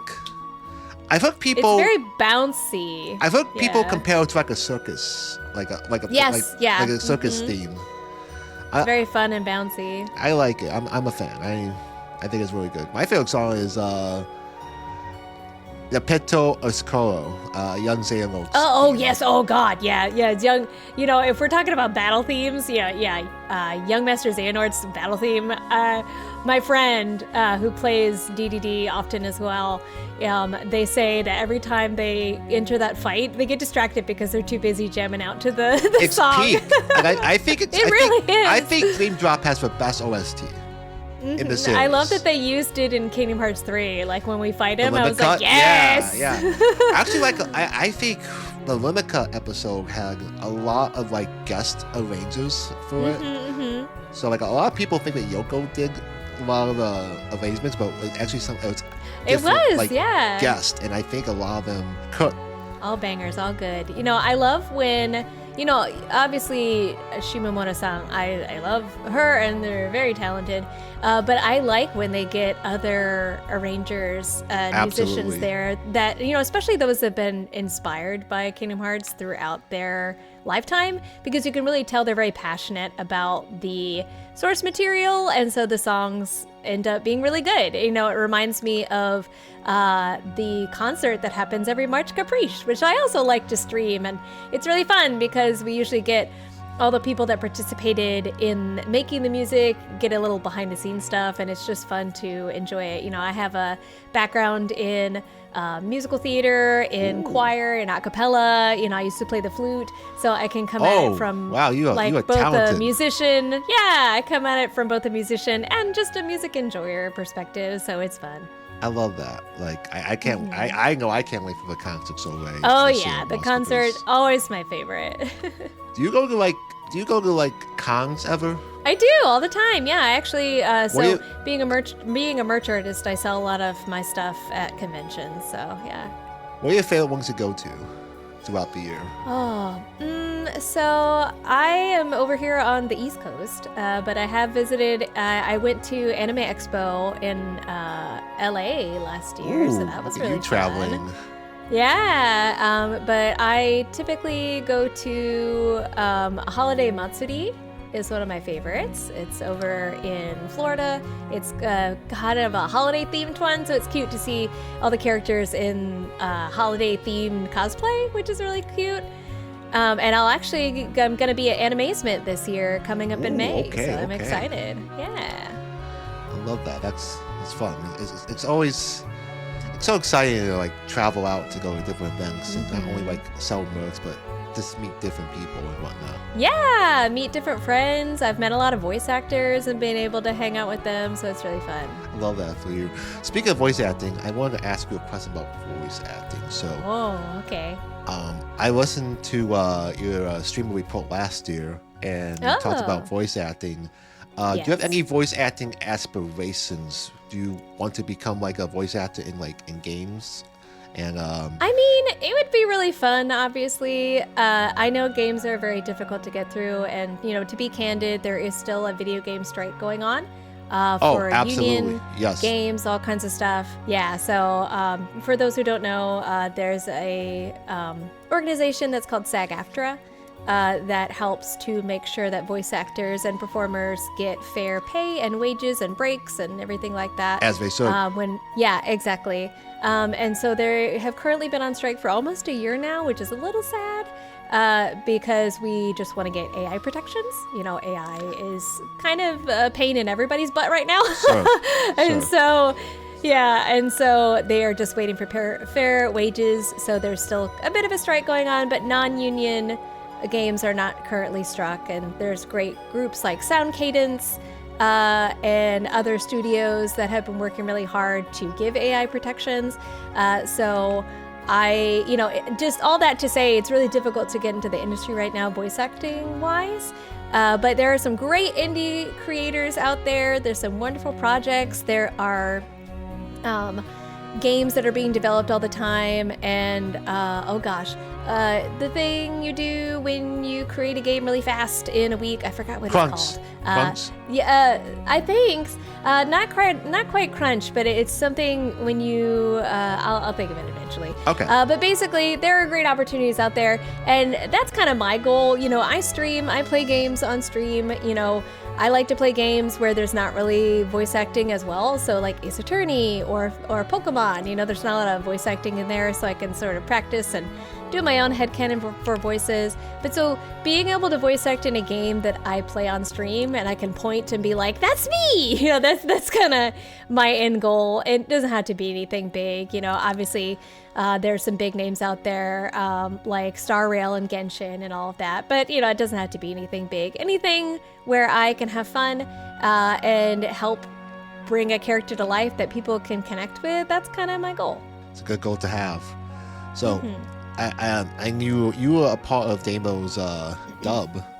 You were. I was, yeah. I was Envy. Yeah, I was Envy. And I had a question about that. Okay. Did you specifically cast for Envy, or did you cast for multiple characters? And I ask that because when you mentioned that you were part of that, I was like, see, is Envy. Like, you are excellent Envy. Like, thank you. I don't think they could have found a better Envy, if I'm being honest with you. Aw. There are a lot of talent in Damo's Discord. Absolutely. I know that they're still going through all of the auditions for Dark Road. That I auditioned for quite a few people because I want to be Hodor. I want to be Hodor so bad. I'll be very surprised if you don't come back. I love her. I think you'll make it. Like I think you're very good at what you do when it comes to voice acting. I appreciate it. I trust Dama and whatever he and the other directors decide. But I just want to, Dark Road is honestly one of my favorite stories. I really like Baldur. I really like the characters that they added there. And obviously I'm a big fan of young Master Xehanort and Ericus. And so I just like seeing their story and the origins, and I'm excited whenever Missing Link wants to come out. There seems to be voice acting in that, so I'm a little like, maybe in the future. Maybe. You never know. You never know. What will you be doing for March Caprice this year? You said you'll be streaming. What will you be streaming? Yeah, so if people remember last year, we did a little Gardic phone, had a bit of fun with that. I have a lot of friends who are artists within the Kingdom Hearts community, and so we're going to be doing some Kingdom Hearts prompts, and we're also, collab. Different prompts, a little collab with a bunch of other people. And then another part of it is going to be, we are going to be making our very own Pokedex. We're going to be making our own region that's Kingdom Hearts based Pokemon. So I already have written out, there's a challenge that's been going around YouTube that's like, you make an entire region in an hour. And so you have like less than a minute per Pokemon to basically like scribble out a design. It's really cool. Oh, wow. And so we'll probably be doing that. And then I'll have suggestions from the chat. I will be taking different suggestions for like what enemies I should use. Should I use a specific theme? Like, should they be from a map? Should it be based on Alice in Wonderland? Should it be based on Twilight Town? And make Pokemon that are based around Kingdom Hearts. So that's one of the main things I'm going to be doing. That sounds like a really fun and chaotic event. Oh yeah, for sure. I know you are a Pokemon fan as well. I am a Pokemon fan, recognized Pokemon fan. Yeah, Anytime I can shove Pokemon into something I love, I do it. That's why I like DDD. Honestly, a little bit of part of me is hoping that KH4 will have a little bit of a Dream Drop mini game. I don't know. Can we get them back? I would love it. I would love it. I welcome it personally. So I actually met you last year in Comey's I do that again this year. Comey's event for the American Heart Foundation. Yeah, actually, you know, just not to date this particular interview, but if you are around next week, we're actually going to be doing. I'm going to be streaming on Tuesday? Yeah, I'm going to be streaming on Tuesday. Okay. I'm so excited for that. Yeah, and we're going to be doing kind of what I talked about before, but as a little, do the test run. So the test run of the creating Pokemon based on Kingdom Hearts. We're getting a little preview. We're getting a little before you guys see this, I'm getting a preview of what we're doing. So I'm excited. I'm excited to see this. So it's a little preview and just kind of a test run, and then those can then work as the basis for designs for the one for March Caprice too. So it's just kind of a practice run, but I think it'll be fun. I love it. I can't wait to see it. Slightly off topic, since we're talking about Pokemon. Yeah. Who are your top 3 favorite Pokemon? Oh gosh. So Lugia is my number 1. That's a tremendous pick. If you ever were to see my car, I have at least 16 different Lugia in my car. I love that. Like, they're like I love plastic that so ones. Much. Like my favorite one that I have is this when Heart Gold Soul Silver came out. I got the box set for her for Soul Silver, and it came with this really cool plastic Lugia that looks like it's like coming out of the water. He's on my dash. And then my other favorite thing is for the 25th. Oh god, I'm so old. It's like the 20th or the 25th anniversary of Silver and Gold was this year. They came out with a plushie that's like Lugia, but he's silver, like all silver all over. That sounds and so sick. I have him. Yeah, so I have him. He's pretty cool. But anyway, I also like Suicune. You know, Love I'm Suicune. Gen 2 is my favorite gen. You know, I got the obviously vibe when you said Suicune. I'm like, I was like, Fox is a Gen 2. I do like Gen 2. Gen 2's and good. Then, it needs more love. my third favorite one, it's very hard, but probably Altaria. That's a good pick. We love Altaria.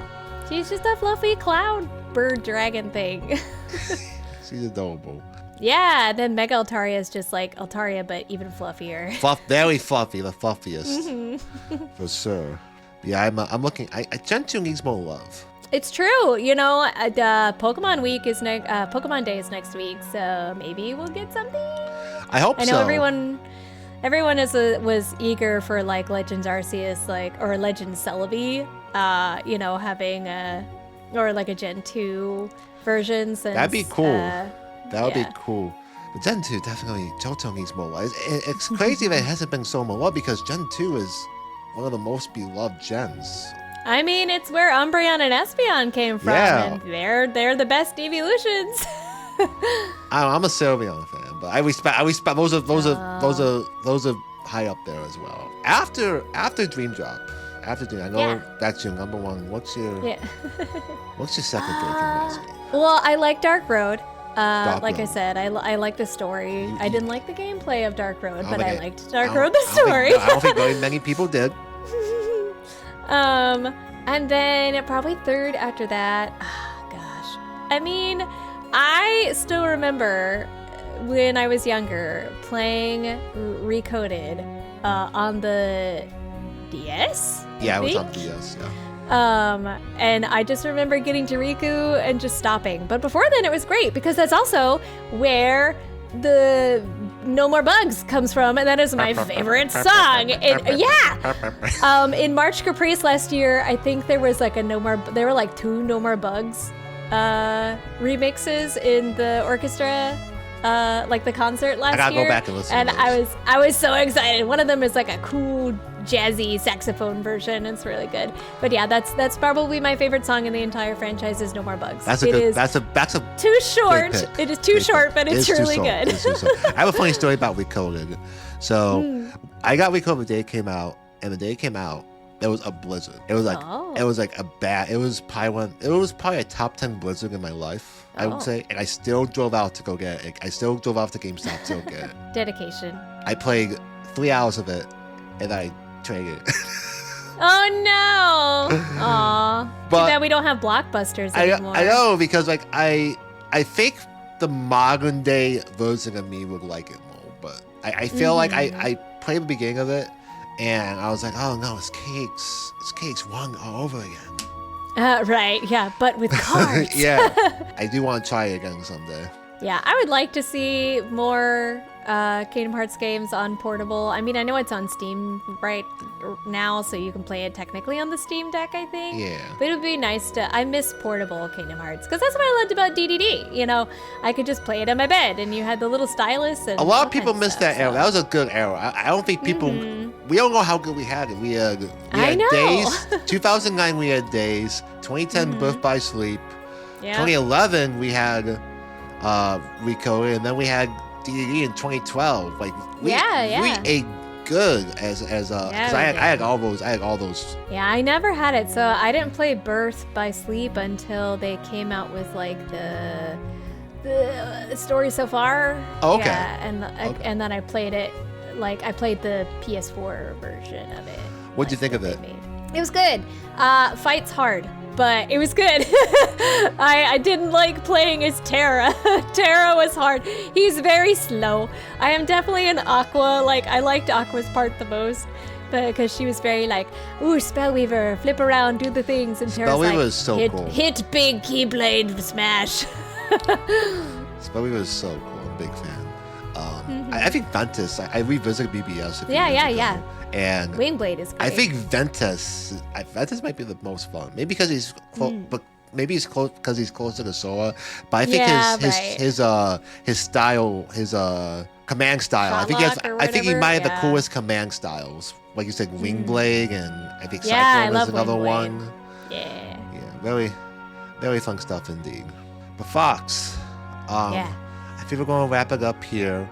Why don't you tell the people who you are and what you do before we head out? Yeah, sure. So, I guess I kind of glossed over this at the beginning, but yeah, I'm Faux Synder. I'm a streamer, artist, voice actor, singer, all the things doer.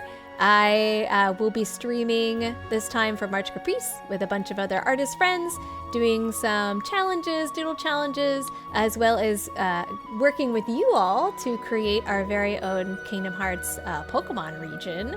Pokemon Hearts, if you will. And you can catch me and a lot of other awesome talented streamers and animators and artists and musicians and all kinds of stuff happening all in March Caprice. What is this, 5?